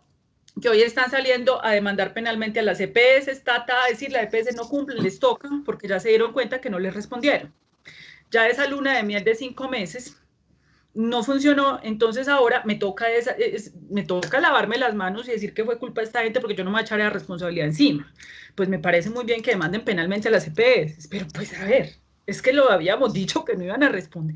Es que ¿qué necesidad tenemos nosotros de inventarnos esto? ¿Como a razón de qué? ¿A razón como de qué? Bueno, no, es que los médicos quieren decir esto como ¿para qué? ¿Qué votos ganamos nosotros? ¿O como cuál es el interés? ¿O como a quién estamos posicionando? ¿O cuánto ganamos por decir esto y meternos en problemas? Las EPS no iban a responder. Eso fue otro de los errores. Se confiaron. Cuando nos dimos cuenta era que las EPS no habían hecho las pruebas. las pruebas que se tenían que hacer para poder detectar a la gente, hacer los aislamientos, los cercos epidemiológicos y poder responder. Entonces, en estas circunstancias, los gremios económicos fueron ganando espacio y llegamos al punto en el que estamos. Fueron todas estas cadenas de decisiones en las que fuimos cayendo y esta es la situación que tenemos en este momento. Ese es el relato de cómo llegamos a esto. Al respecto, doctora, tenemos aquí otra pregunta que está en el mismo sentido. Dice, buenas tardes, compañeros y doctora Carolina. ¿Qué directrices se están tomando con respecto a las pruebas de COVID-19 que muchas personas solicitan a la EPS y nunca se las practican? Vean la gran pregunta. Entonces resulta que quien controla las EPS es la Superintendencia de Salud. Entonces el superintendente de Salud salió a decir ayer, no, es que hay 30.000 pruebas represadas, pero era porque no marcaron bien el nombre. Es que no escribieron bien el nombre. ¿Cuáles son las medidas? Entonces el superintendente de Salud ya salió y dije, estamos tomando medidas. Eso, miren, esto pasa cada 2 años. En Colombia siempre sale un superintendente. Estamos tomando medidas contra las EPS.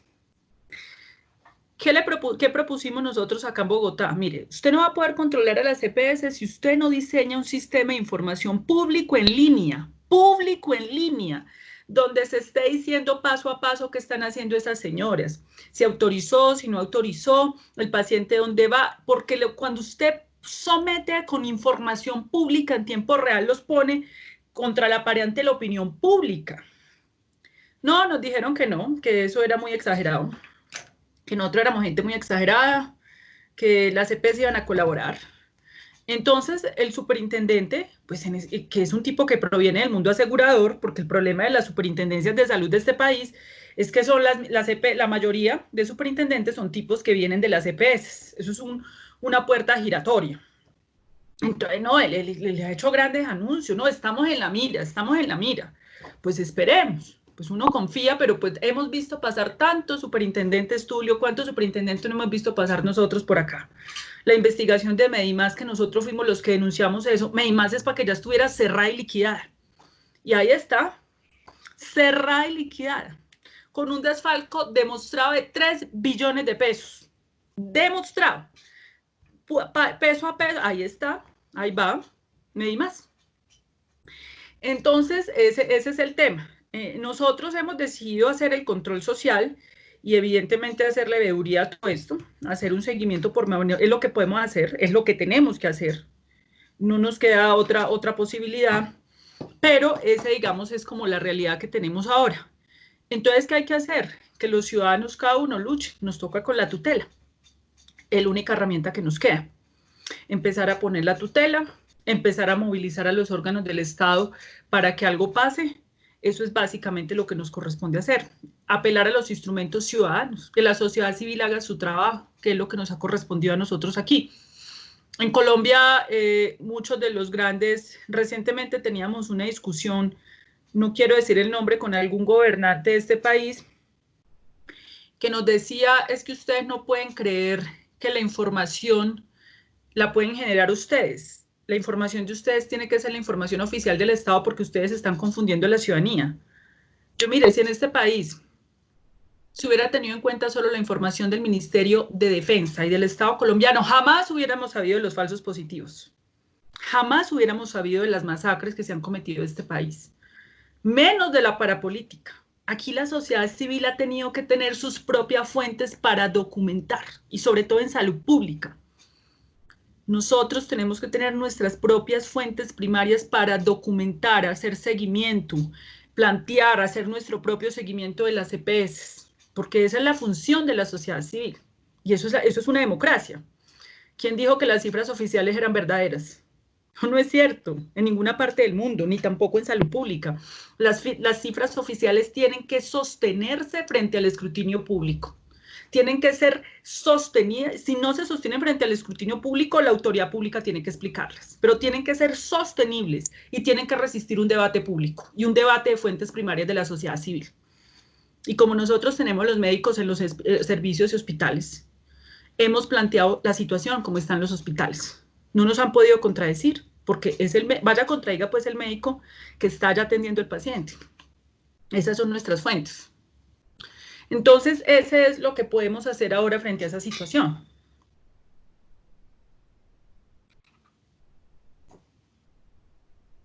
Compañeros, compañeras, ¿qué otras preguntas tienen? ¿Alguien que quiera preguntar? Doctora, ¿y cómo es el manejo emocional en el caso de compañeras, por ejemplo, que su esposo se ha infectado, ellas están con el riesgo, pues, no se sabe si pueden ser infectadas o no, les han dado una incapacidad y los jefes siguen presionándolas con el tema del trabajo y entonces entran en crisis emocional y pues es muy difícil, pues porque tienen que estar ahí ella, su familia, o tenemos otros casos, por ejemplo, de familias que se contaminó toda la familia porque la señora que llegaba a hacer el aseo, pues todos los días llegó un día con el virus, entonces ahora toda la familia contaminada. ¿Qué les podemos decir a ellos para su manejo, digamos, de lo emocional, ¿sí? ¿Cómo plantarse, digamos, frente a esta situación? Mira, estos son momentos, digamos, muy difíciles. Esto es un momento donde la gente debe expresar sus emociones y poder hablarlas. Nosotros tenemos unas líneas habilitadas con psiquiatras donde estamos haciendo unos procesos de atención y de acompañamiento porque la gente debe poder expresar el dolor. Pero también debe encontrar soportes en organizaciones. Por ejemplo, si ustedes tienen esas compañeras que tienen estos problemas de presión del jefe, la pregunta es, ¿ellas están afiliadas al sindicato? Porque parte también del tema emocional, además de que esto hay que expresarlo, hay que hablarlo, hay que contarlo para que no se quede allí, es buscar el aporte de otros, el apoyo de otros. Uno no puede quedarse solo con eso. La familia no puede quedarse sola con eso.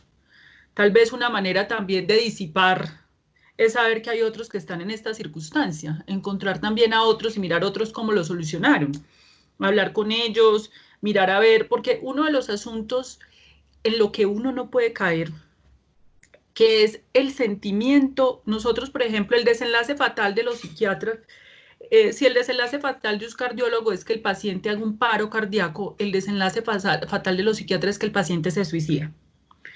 Y en los estudios que hemos hecho en psiquiatría, previo al suicidio, el último sentimiento que tiene una persona es la desesperanza. Por eso cuando nosotros le preguntamos a una persona si tiene desesperanza, nos alarmamos. Pilas, hay que rodearla. Porque usted puede estar triste, puede estar desanimado, pero cuando usted ya no le ve sentido a nada y está es que la desesperanza es un asunto de ya no puedo hacer nada y usted no verle salida a nada. Eso ya lo que debe alertar. Entonces, si tenemos persona, hay que explorar eso, si esa persona tiene como esas ideas. Y parte de la desesperanza es uno sentirse solo frente a una situación, no ver alternativa. Nosotros de alguna manera con los médicos y todos que están, nosotros hacemos el seguimiento, el acompañamiento emocional de muchos de ellos. Parte del acompañamiento es aquí somos una organización y usted no está solo. Venga, miren, venga, miremos a ver qué hacemos. Venga, miremos para que encuentre una salida a la desesperanza y no sienta que es un asunto de él solamente, de su intimidad, de su interioridad, sino que se pueda juntar con otros. Eso es parte del trabajo que nosotros hacemos en el acompañamiento que hacemos de los médicos, que cada vez es más difícil, pues porque están todavía más menguados, frente a la situación que tenemos están más menguados, pero entonces es, venga, ¿por qué no busquemos la alternativa? A ver qué le dijeron allá, venga, hagamos esto, hagamos lo otro, y eso también ayuda mucho a la gente. Entonces yo daría esa recomendación. Bueno, muchas gracias. ¿Qué otra pregunta, compañeros? ¿Quién quiere hacer alguna intervención, contarnos alguna experiencia? ¿Quedaron aburridos? ¿Los desesperancé?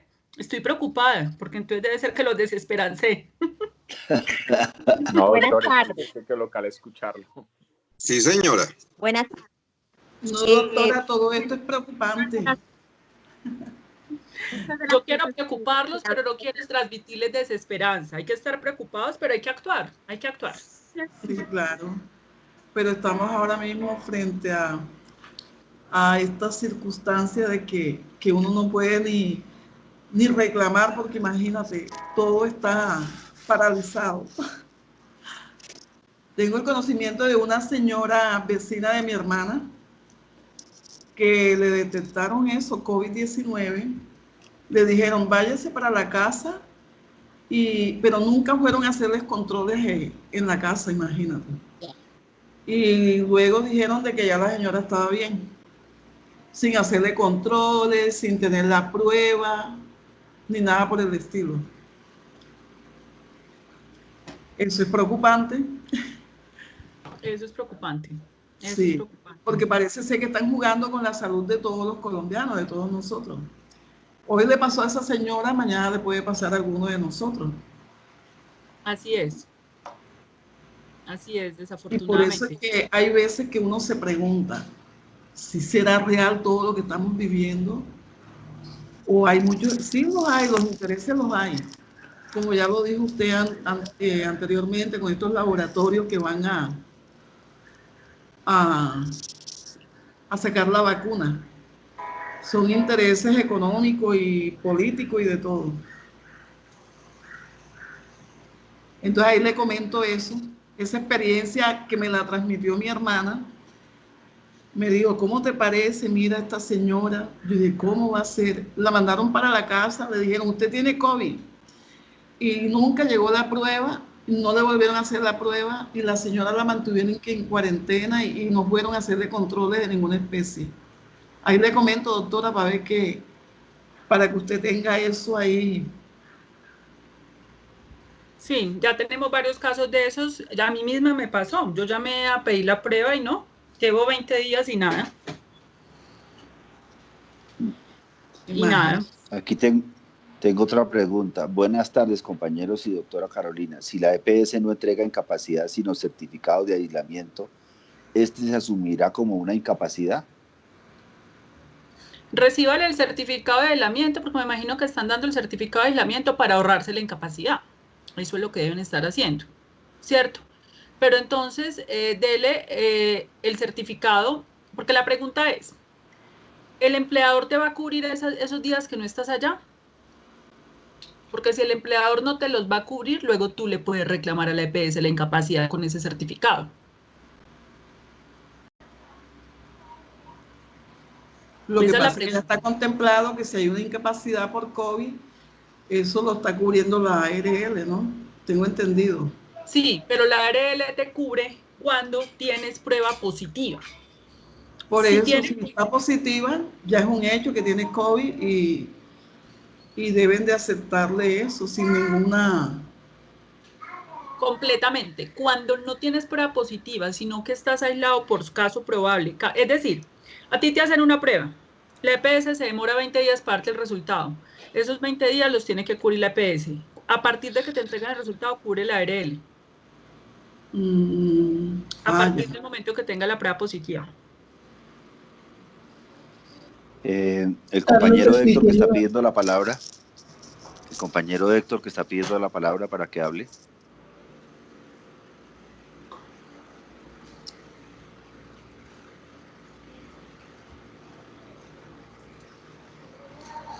Bueno, así las cosas de conformidad con la Constitución que modificó por Carlos Espitia, que está pidiendo la palabra, por favor, hable.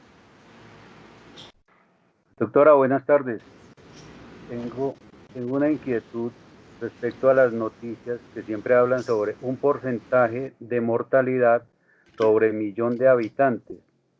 ¿Ese porcentaje de mortalidad sobre 1.000.000 de habitantes se refieren a nivel mundial o a nivel Colombia? Esa a nivel mundial. Tengo. A nivel mundial.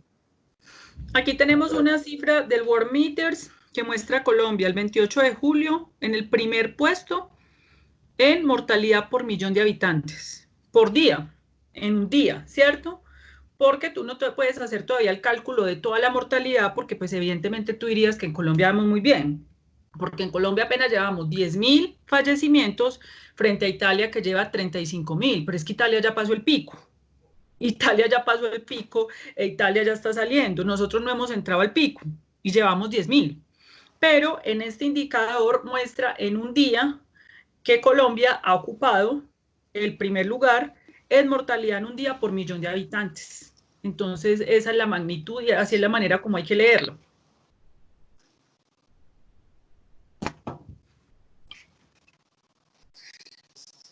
Bueno, ¿quién más, compañeros? ¿Quién más quiere hablar? Está abierto el micrófono, aprovechemos pues la oportunidad y planteemos nuestras inquietudes, nuestras dudas. Hable, compañera. Buenas tardes, buenas compañera. Tardes. Hable. Bueno, buenas tardes para los compañeros y para la doctora. Pues entiendo la posición de la doctora por su profesión y pues realmente como ella mira el problema ya de frente, pues es mucho más cruda su opinión. Y eso también nos hace ver las cosas a nosotros de una manera más cruda, como tiene que ser a lo mejor. Es más preocupante, lo estresa un poco más, nos deja un poco más nerviosos y pues hay que analizar la situación y tomar responsabilidad en cada hogar porque tampoco todos nos podemos ceñir a las directrices del gobierno, sino también cuidarnos. Yo quisiera saber que de todo lo que ha hecho el gobierno, desde su punto de vista, ¿cuál puede ser lo positivo? ¿Qué puede haber? ¿Qué directrices que el gobierno ha tomado hasta ahora se las puede tomar como positivas y como acertadas? Mira, a mí, por ejemplo, ahorita me llamaban a entrevistarme a un medio de comunicación a decirme es que el gobierno acaba de aprobar una resolución para dar unos reconocimientos y unas bonificaciones a los trabajadores de la salud que están enfrentando el COVID. ¿Qué le parece? Yo sí, positivo, por supuesto. Eso hay que reconocerlo, que cumplieron con eso. Que hicieron la compra de los ventiladores y que ya los ventiladores están acá. Sí, positivo.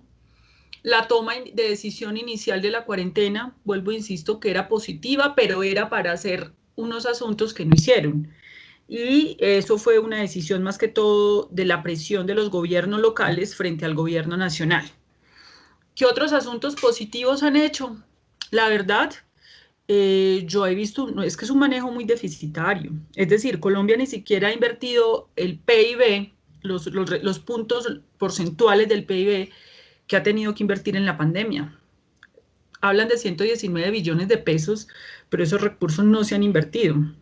Entonces me parece que es un gobierno que sale muy mal librado en el manejo.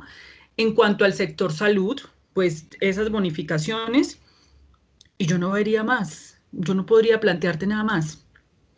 Han habido esfuerzos muy importantes de universidades para la ampliación de los laboratorios. Uno podría decir, listo, ampliaron los laboratorios, estamos haciendo 31.000 procesamientos. Sí, la verdad, y nosotros no tenemos dificultad en reconocer cuando las cosas se hacen bien. Te lo aseguro que ese no es el tema. Nosotros no tenemos dificultad en reconocer y ni siquiera apoyar al gobierno cuando haya que apoyarlo en medidas que tenga que tomar. No tenemos ningún problema en hacer eso y lo hemos hecho en muchas ocasiones. Pero la verdad ha sido un manejo muy complicado, muy difícil de avalar desde un análisis objetivo sobre hechos concretos, recursos girados. El Congreso de la República hace poco dijo una cosa que a mí me pareció durísima, de 29.6 billones del Fondo FOME para la pandemia, han girado 3.6 billones de pesos para la pandemia, para todo, y esos como 2.3 billones se fueron para los bancos, que eso era lo que nos iba a explicar ahorita Pedro Santana, que no se pudo conectar desafortunadamente, pero nosotros tenemos eso perfectamente documentado con cifras oficiales, por eso no nos han podido contradecir, porque en la revista se publica eso con todas las cifras oficiales del Ministerio de Hacienda. Entonces 2.6 billones para los bancos, 3.6 billones de 29 billones, es que es muy difícil. Nosotros no tenemos ningún problema en apoyar lo que haya que apoyar, pero es que es bastante difícil porque el manejo no ha sido bueno, no ha sido bueno. En eso tengo que ser honesta, como también tengo que ser honesta cuando me corresponde reconocer algo y apoyarlo. No tenemos problema en respaldarlo. Bueno, aquí tengo otra pregunta que me parece un poco jurídica, pero bueno, creo que da un margen. Dice, ¿ser diagnosticado con COVID-19 se considera un accidente de trabajo o enfermedad laboral? Ser diagnosticado con COVID. Sí, se considera accidente de trabajo o enfermedad laboral. Y la otra están preguntando por el nombre de la revista de la que habla la doctora. Bueno, la revista se llama Revista Sur, sale todos los jueves. Corporación Latinoamericana Sur, Revista Sur. Ahí la pueden buscar, hay muy buenos artículos, muy bien documentados, muy bien documentados. El tema depende si te contagiaste en función del trabajo, ¿cierto?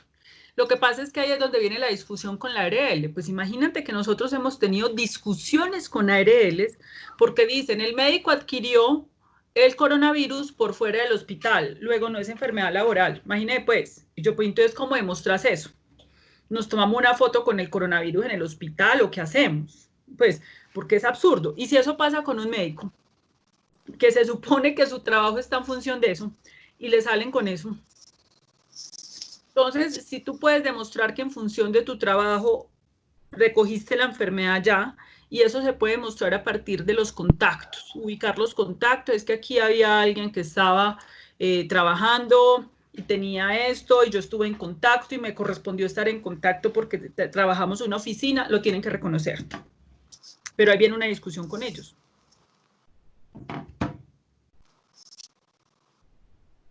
Sí, claro. Quiero comentarles que nosotros, compañeros, con alguna regularidad en el informativo sindical que va para todo el mundo, enviamos artículos de la revista Sur a toda la planta de la DIAN. No enviamos toda, pero se envía, y con un artículo ahí sale el link para que puedan ingresar a los demás artículos que trae esta revista. Eso se envía, el informativo sindical sale cada 15 días, y con alguna regularidad nosotros enviamos, no todas las veces, porque depende del nivel de información que tengamos, pero en muchas oportunidades, y por lo menos una vez al mes, envía ese link para que lo tengan en cuenta, y pueden consultar en el informativo sindical, en Ultradian, la información que nosotros enviamos. Bueno, ¿quién más tiene preguntas, compañeras, compañeros? Marta, Patricia Jara tiene la mano levantada. Buenas tardes. Martica, por favor, hable. Sí, doctora, aprovechando su conocimiento, quiero hacerle una pregunta. Es que dentro de las cosas que la DIAN mandó para que los funcionarios tengamos en cuenta cuando sea el momento de volver a trabajar, dice que aquellas personas que se han contagiado de COVID no pueden estar en trabajo presencial. Mi pregunta es, ¿una persona de estas puede volverse a contagiar? Muchas gracias. Sí, claro, eso ya se ha presentado en el mundo. El hecho de que usted tenga una prueba, el desarrollo de la enfermedad son 15 días, ¿cierto? Entonces ahí es donde usted se puede complicar o no se puede complicar. Después de que usted pase 15 días, se puede decir que está del otro lado. Pero después de que está del otro lado, usted puede volver a adquirir el virus y ahí sí, y puede darle otros síntomas distintos o volverse a enfermar. Entonces, claro que puede haber recontagio. Ese debe ser el motivo por el cual ellos quedan como que no pudieran volver a trabajar en la oficina presencialmente durante un tiempo, me imagino, ¿cierto? Exactamente, así es. Muchas gracias. Bueno, que esté bien.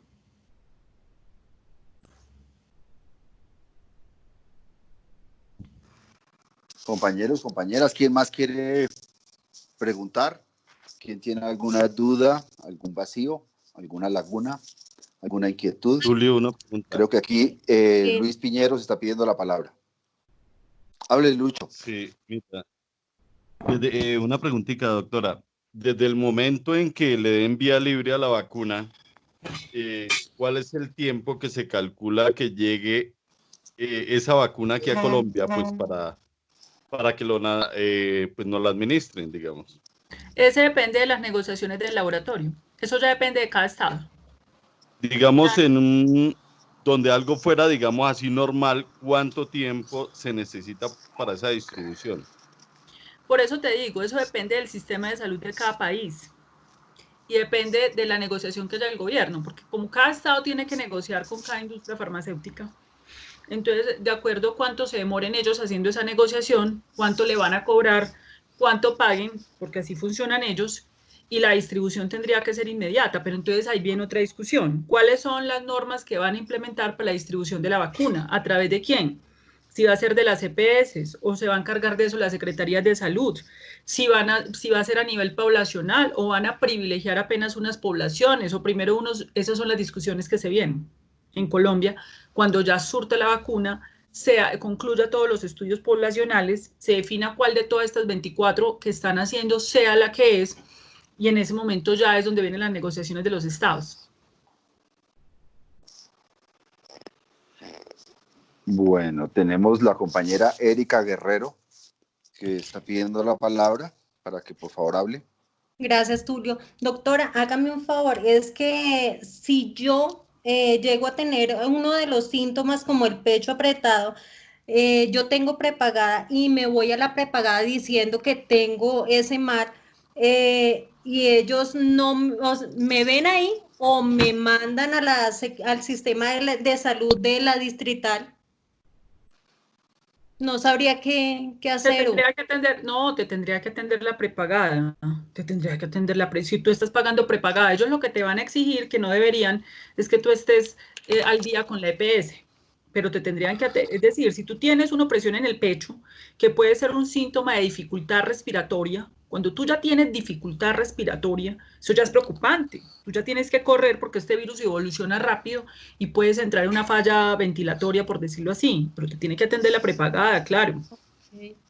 Ok, ay, le agradezco mucho, doctora, muy gentil. Aquí hay otra pregunta, dice, en la seccional un compañero que dio positivo y pasados 20 días sin hacer otra prueba, la EPS le autorizó el trabajo presencial. ¿Eso es posible? ¿Le dio positivo y le autorizaron el trabajo presencial? En la seccional un compañero dio positivo, pasados 20 días sin hacer otra prueba, la EPS le autorizó el trabajo presencial. No. ¿Eso es posible? No, no debería autorizarle el trabajo presencial. Tendría que hacerle otra prueba para poder confirmar. O sea, es decir, le hicieron la prueba y a los 20 días le entregaron el resultado. O sea que el resultado está atrasado. ¿Es eso? Sí, o sea, dio positivo y pasados 20, sí, dio positivo. Y a los 20 días sin hacer otra prueba le dijeron vaya y trabaje presencialmente. Buenas tardes. No, ya te entiendo. No, ahí sí lo puedo hacer porque la capacidad mínima es de 15 y después de 15 días ya la persona puede trabajar. Tiene que guardar 15 días de aislamiento y cuarentena. Pero Tulio, un momento, yo quisiera también agregar el artículo 4 de la resolución 77 de la DIAN. Establece que en ninguna circunstancia deberán laborar presencialmente y por tanto continúan su trabajo desde casa aquellos funcionarios que se encuentren exceptuados en razón de una condición especial, tal como lo instruyó la resolución 2013 del 18 de marzo del 2020, es decir, aquellos funcionarios que tengan condiciones médicas especiales conforme lo definió el Gobierno Nacional y la Organización Mundial de la Salud, independientemente de su edad. Los funcionarios que hayan sido diagnosticados con COVID-19, aunque su segunda prueba haya sido negativa.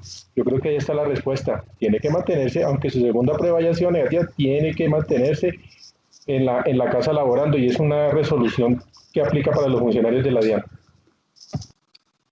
Jairo, por favor, hable y con eso nos complementa el tema. Sí, perfecto. Gracias, Tulio. Resulta que el compañero dio positivo, presentó síntomas, se hizo la prueba y pues inmediatamente fue aislado. Los síntomas de él fueron más o menos leves.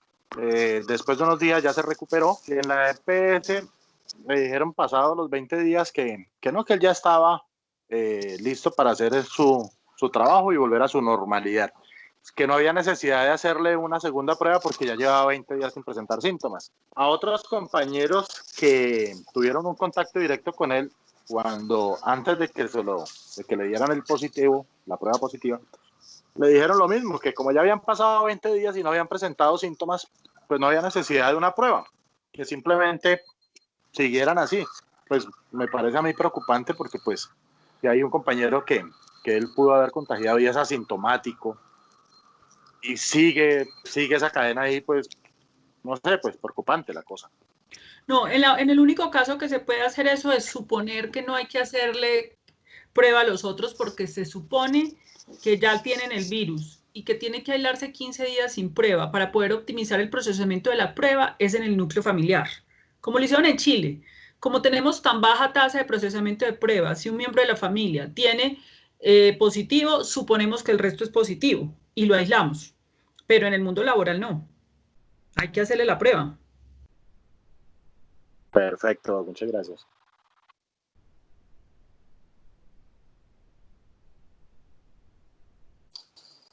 ¿Qué más preguntas, compañeras, compañeros?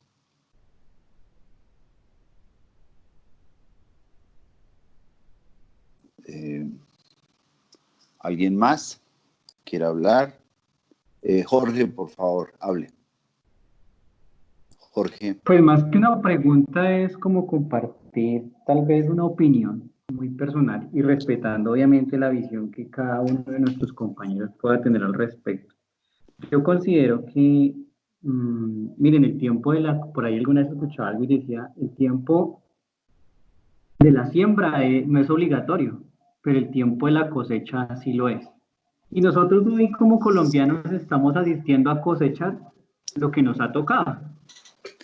Y nos ha tocado tener que ver, como lo vemos, los que, bueno, en las noticias estamos informados, todos los días asistimos a ver noticias de corrupción, noticias de violencia, noticias de lo mal que va este país, porque no nos podemos decir mentiras, que es que aquí corren ríos de leche y miel, como algunos que pretenden hacernos creer.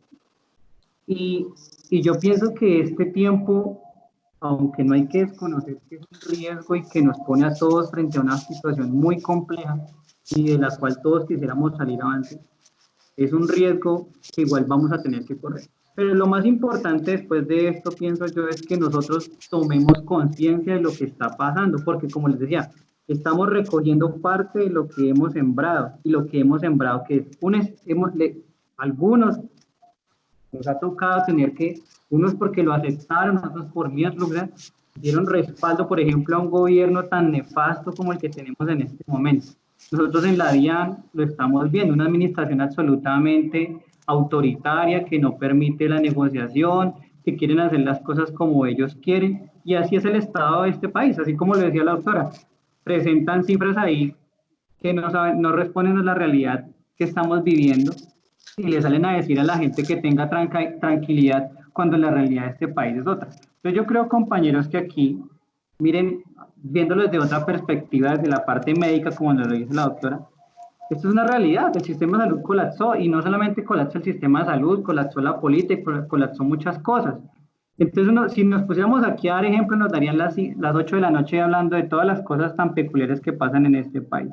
Entonces yo creo que aquí la invitación más allá de fondo es que nosotros tenemos que tomar posición de cara a lo que viene, porque no podemos permitir que vuelva a ocurrir lo que sucedió en estos 4 años nefastos que nos toca vivir y que ya vamos un poquito más de 2. Entonces yo pienso que la invitación debe ser esta, no solamente desde lo sindical, sino como ciudadanos de manera individual. Esa es mi apreciación. Muchas gracias. Bueno, muchísimas gracias, muy bien. Compañero, muchas gracias, muy buena su intervención. Aquí tenemos otra pregunta, esperé a ver.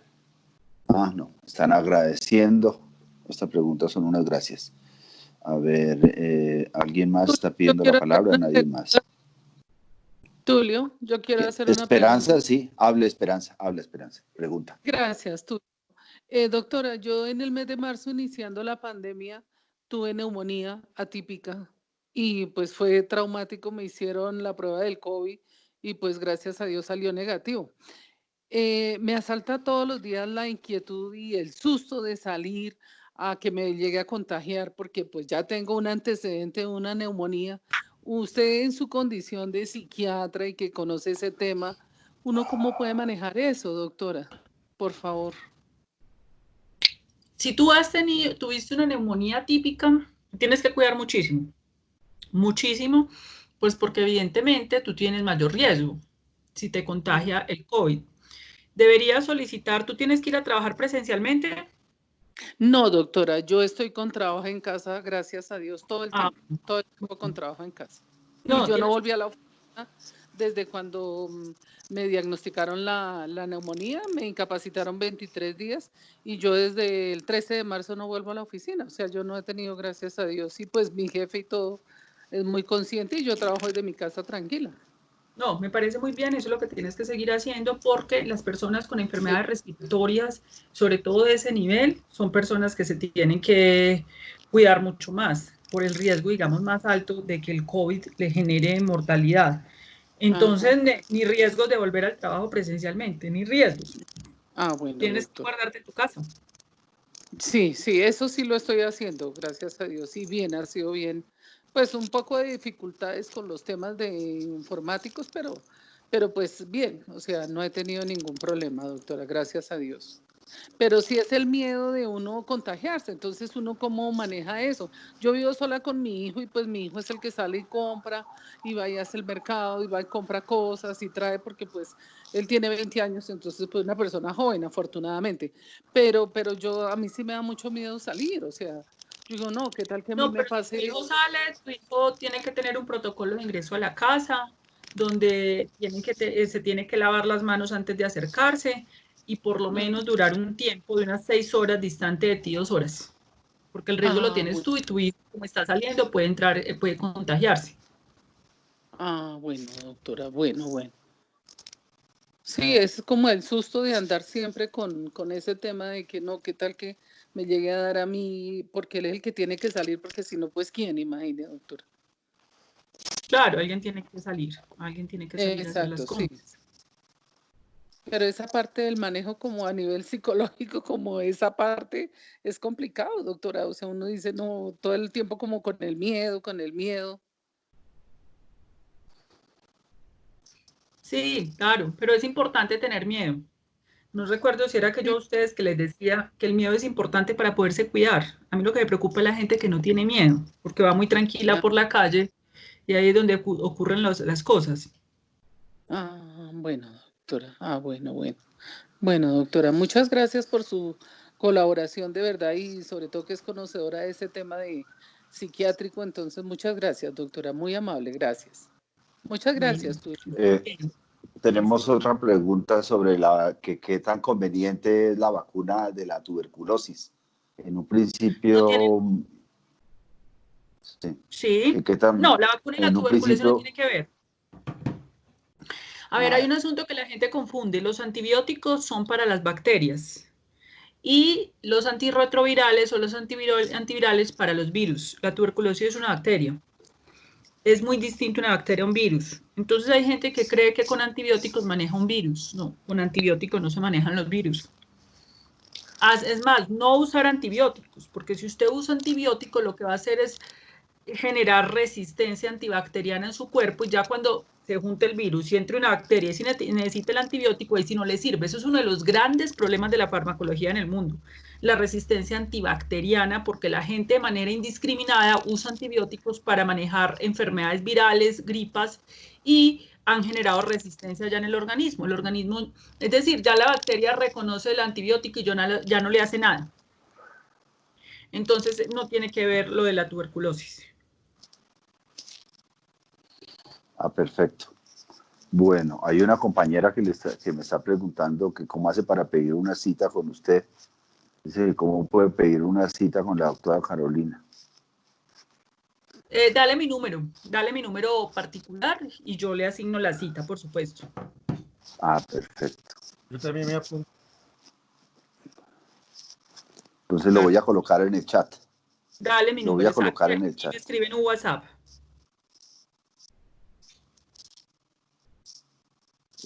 ¿Quién más? Aquí hay otro. A ver, esta está larga. Vamos a leerla. Doctora, buenas tardes. 1. Las EPS no están reconociendo incapacidades cuando se expide aislamiento. 2. La ARL está objetando cuando la EPS expide incapacidad por COVID-19 y se van a controversia. Ellos miran la relación de causalidad, es decir, si es trabajo desde la casa no la aceptan como profesional e incluso donde el funcionario trabaja en puntos de contacto la están negando y están en controversia. Es decir, EPS argumenta que le corresponde a la ARL y la ARL que le corresponde a la EPS, o sea, jugando al ping-pong y a la irresponsabilidad esta gente. Lo que estábamos hablando ahorita, eso se está presentando, esos son los casos que se están presentando, pues porque evidentemente esta gente necesita ahorrar y entre más incapacidades reconozcan, pues más difícil poder ahorrar. Esa es la lógica de funcionamiento de estas entidades. Sí. Muy difícil, muy difícil. Pero toca dar todas las discusiones jurídicas, todas las luchas jurídicas, toca, digamos, emprender la discusión. Cada trabajador lo debe hacer. Nosotros con los médicos, pues evidentemente eso nos ocurre permanentemente con los médicos.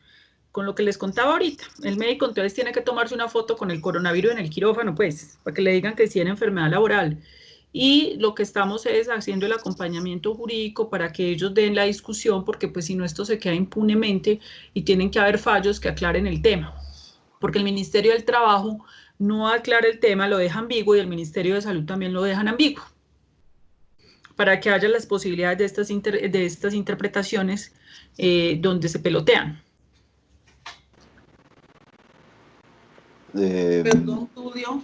Buenas. Sí, claro, sí, hable, compañera. Pero sería bueno, Tulio, que tú de pronto te apersonaras de esa parte, porque de pronto habrán algunos compañeros que, bueno, como ya se dijo, que hay algunos que han salido positivos, y me imagino que estarán en ese problema, no sé, tú qué conocimiento tengas de eso, o de pronto presentar un escrito ante el Ministerio de Trabajo o de Salud, exacto. No sé.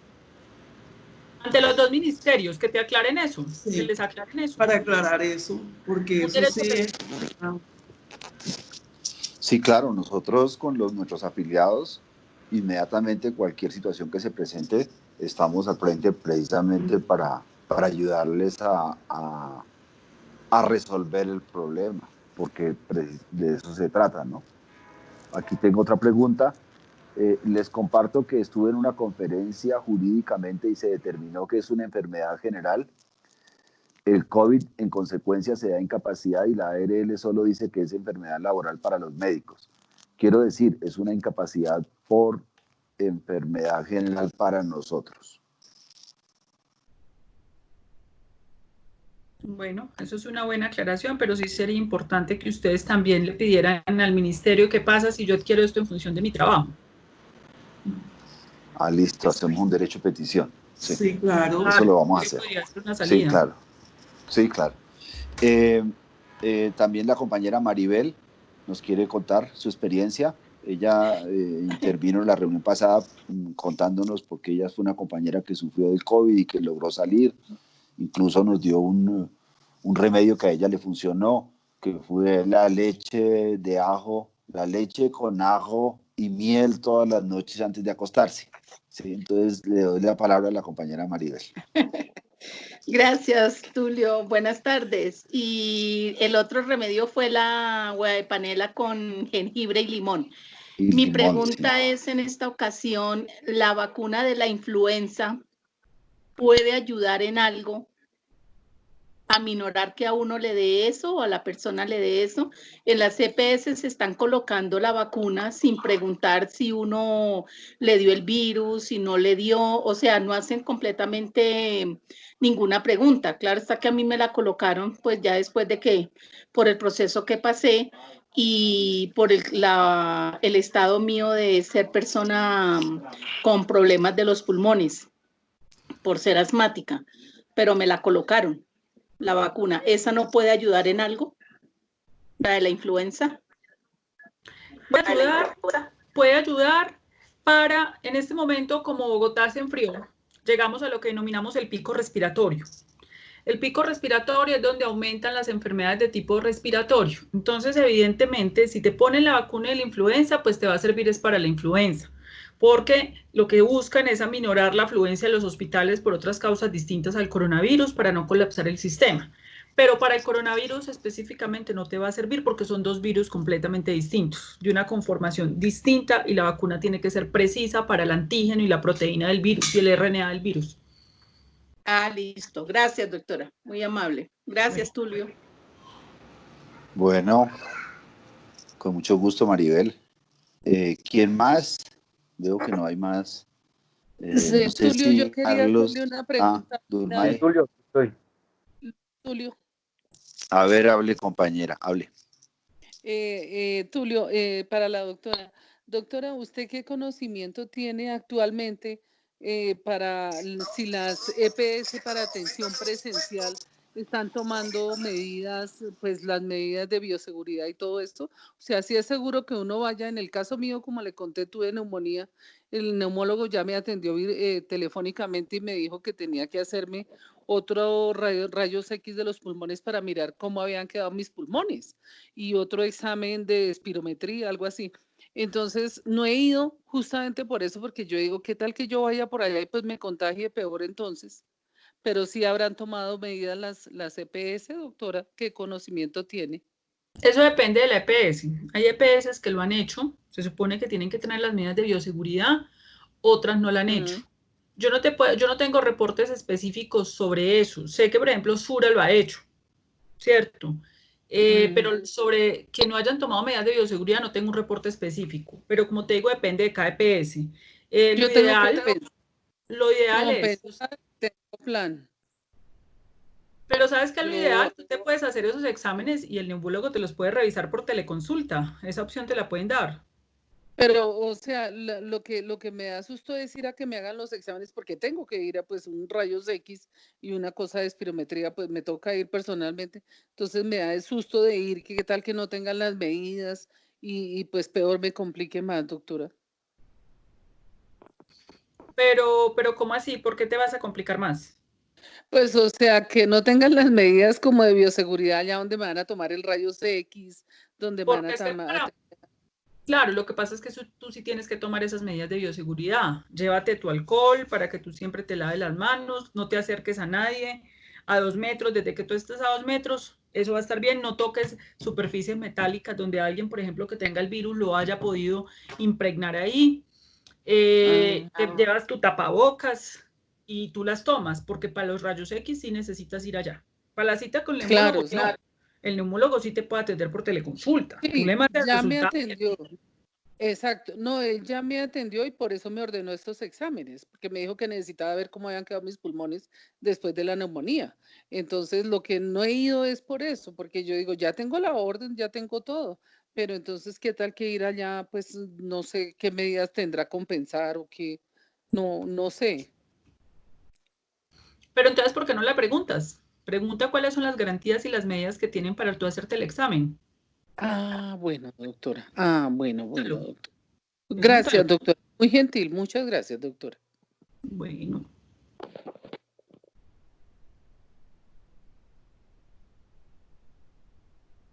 Doctora, buenas tardes. Carlos. ¿Otra duda? Carlos. Sí. Doctora, hay muchos productos que ofrecen en el mercado para desinfección al ingresar a la casa. Entonces ofrecen el amonio cuaternario, el alcohol, el vinagre, que el cloro, miles de productos. Doctora, usted de acuerdo con su experiencia, con sus conocimientos, ¿qué producto nos puede sugerir que sea efectivo para esa labor, para podernos desinfectar después de regresar de la calle? Mira, lo más elemental y que funciona es el agua con jabón. El jabón, la gente no se imagina el agua con jabón, lo que puede salvar vidas. Eso es lo que utilizan los hospitales los cirujanos. Agua con jabón. Eso es lo que pueden. Existen algunos gels que pueden ayudar, pero eso tiene que estar acompañado de agua con jabón. Porque el jabón destruye el virus, por la configuración del virus. Entonces yo creo que con esa medida, si tú haces eso permanentemente, con un lavado de 2-3 minutos, con eso ya remueves el virus.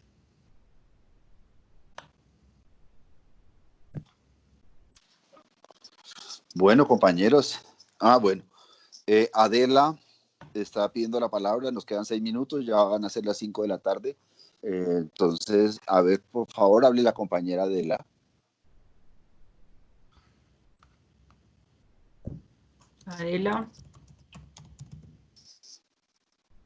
Adela Poveda. está pidiendo la palabra.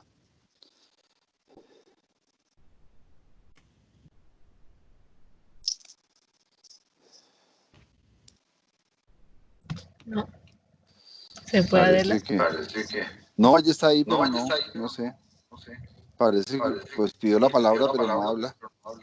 ¿Puedo hacer una preguntita chiquita? Qué pena. Sí, No sé si ya lo preguntaron. No sé si ya lo preguntaron. ¿Qué tan cierto es lo que el interferón puede ayudar o curar el virus? No, eso todavía no está demostrado. No está demostrado todavía. Si el interferón pudiera curar el virus, pues imagínate, ya lo estaríamos suministrando, pero no, eso todavía no tiene prueba ni evidencia científica. Gracias. A ver. Bueno, parece que no hay más preguntas. Aquí hay una. Mil gracias, excelente a la doctora, mi total admiración, feliz tarde. Yo quiero decir que me parece que ha sido muy importante la intervención de la doctora, donde nos ha mostrado todo el panorama de la crisis de la salud en Colombia, el hecho de que la salud pública se haya convertido en un negocio y el paciente en una mercancía, pues nos ha puesto en una situación muy difícil, no solo en Colombia, sino en el mundo entero. Y pues implica que una de las tareas, y sobre todo nosotros como empleados públicos, es la defensa de lo público y la defensa de sistemas de salud, pues que sean preventivos por un lado, que es muy importante la prevención que se puede desarrollar en los barrios, que se puede desarrollar a lo largo, digamos, de este país, tanto en el campo como en las ciudades, y un sistema público que le permita el acceso en condiciones mejores a toda la sociedad colombiana. Ese me parece que es un tema que está en el tintero, está en la discusión, toda vez que en la medida que es negocio, pues vemos los problemas que se presentan, cómo se pelotea la ARL con la EPS, todas las demoras para realizar las pruebas, y esto pues va en contravía precisamente de la salud pública y de nuestra propia vida. Entonces creo que esa es una reflexión muy importante que ella nos ha planteado, además de todas las directrices que nos ha dado también para tener nosotros en cuenta en estos momentos en que estamos en esta situación tan difícil. Creo que con eso puedo resumir en general y quizás de forma muy corta, pero me parece que ahí están los elementos centrales. No sé qué quiera decir la doctora para terminar. No, muchísimas gracias por la invitación, pues ahí estaremos pendientes en lo que nosotros podamos colaborarles y ayudarles desde nuestra perspectiva para estrechar lazos también ustedes, pues no solo como médicas, sino también como representante de la Federación Médica Colombiana. Ahí está mi número para el tema de entonces de las citas de psiquiatría y bueno, y muchísimas gracias Tulio de nuevo. Espero que sea muy importante que escuchen a Pedro Santana. Hoy lastimosamente no se pudo, pero sí sería importantísimo para que entendieran el tema de manera más amplia. Sí, yo creo que para de hoy en 8 lo vamos a invitar. Sería la reunión de hoy en 8 días a las 3 de la tarde, donde invitamos a Pedro para que nos dé una ilustración amplia sobre la situación que está viviendo a raíz de este COVID. Con él pues nos toca hacer antes una prueba para la conexión, pero creo que esa sería como la perspectiva para la próxima semana, ¿sí? Quiero leer, muchas gracias doctora Carolina, importantísima conferencia, mil gracias por la invitación, súper importante y poder tener mayor claridad en el tema. Creo que lo más importante es cuidarnos y tener las herramientas para poder salir adelante. Todos estos son comentarios que han llegado al chat. Muchas gracias a la doctora y a los compañeros que hacen esto posible. Reitero mis agradecimientos, Tulio. Dios te bendiga. Mil gracias, Tulio, por la invitación. Excelente la intervención de la doctora. Esa es la realidad que estamos viviendo. Son algunos de los comentarios que han llegado al chat. Y les agradecemos absolutamente a todas las compañeras y a todos los compañeros que nos han acompañado en el día de hoy. Queremos decirles pues que como Ultradian estamos atentos a la defensa de los derechos del conjunto de los trabajadores de la DIAN y no solo del conjunto de los trabajadores. Realmente nosotros tenemos una responsabilidad social Y precisamente la sentencia que acabó de salir sobre todo el tema del derecho a la huelga en los servicios públicos va mucho más allá y plantea las responsabilidades sindicales en los temas, digamos, de la huelga de solidaridad, por ejemplo, la incluye, también incluye la huelga general, y me parece que ese es un tema que algún día tendremos que tratar acá, porque nos está dando elementos para la construcción de un sindicalismo más allá de simplemente la reivindicación puramente económica, ¿sí? Sin quitarle la importancia de las reivindicaciones económicas. Muchas gracias a todos y todas y nos vemos de hoy en 8 a las 3 de la tarde. Muchas gracias, muy amable Tulio y la doctora, muchas gracias. Muchas gracias. Gracias, feliz tarde. Muchas gracias. Muchas gracias. Que nos Gracias. acompañaron. Excelente charla. Gracias. Muchas gracias. Muchas gracias. Gracias.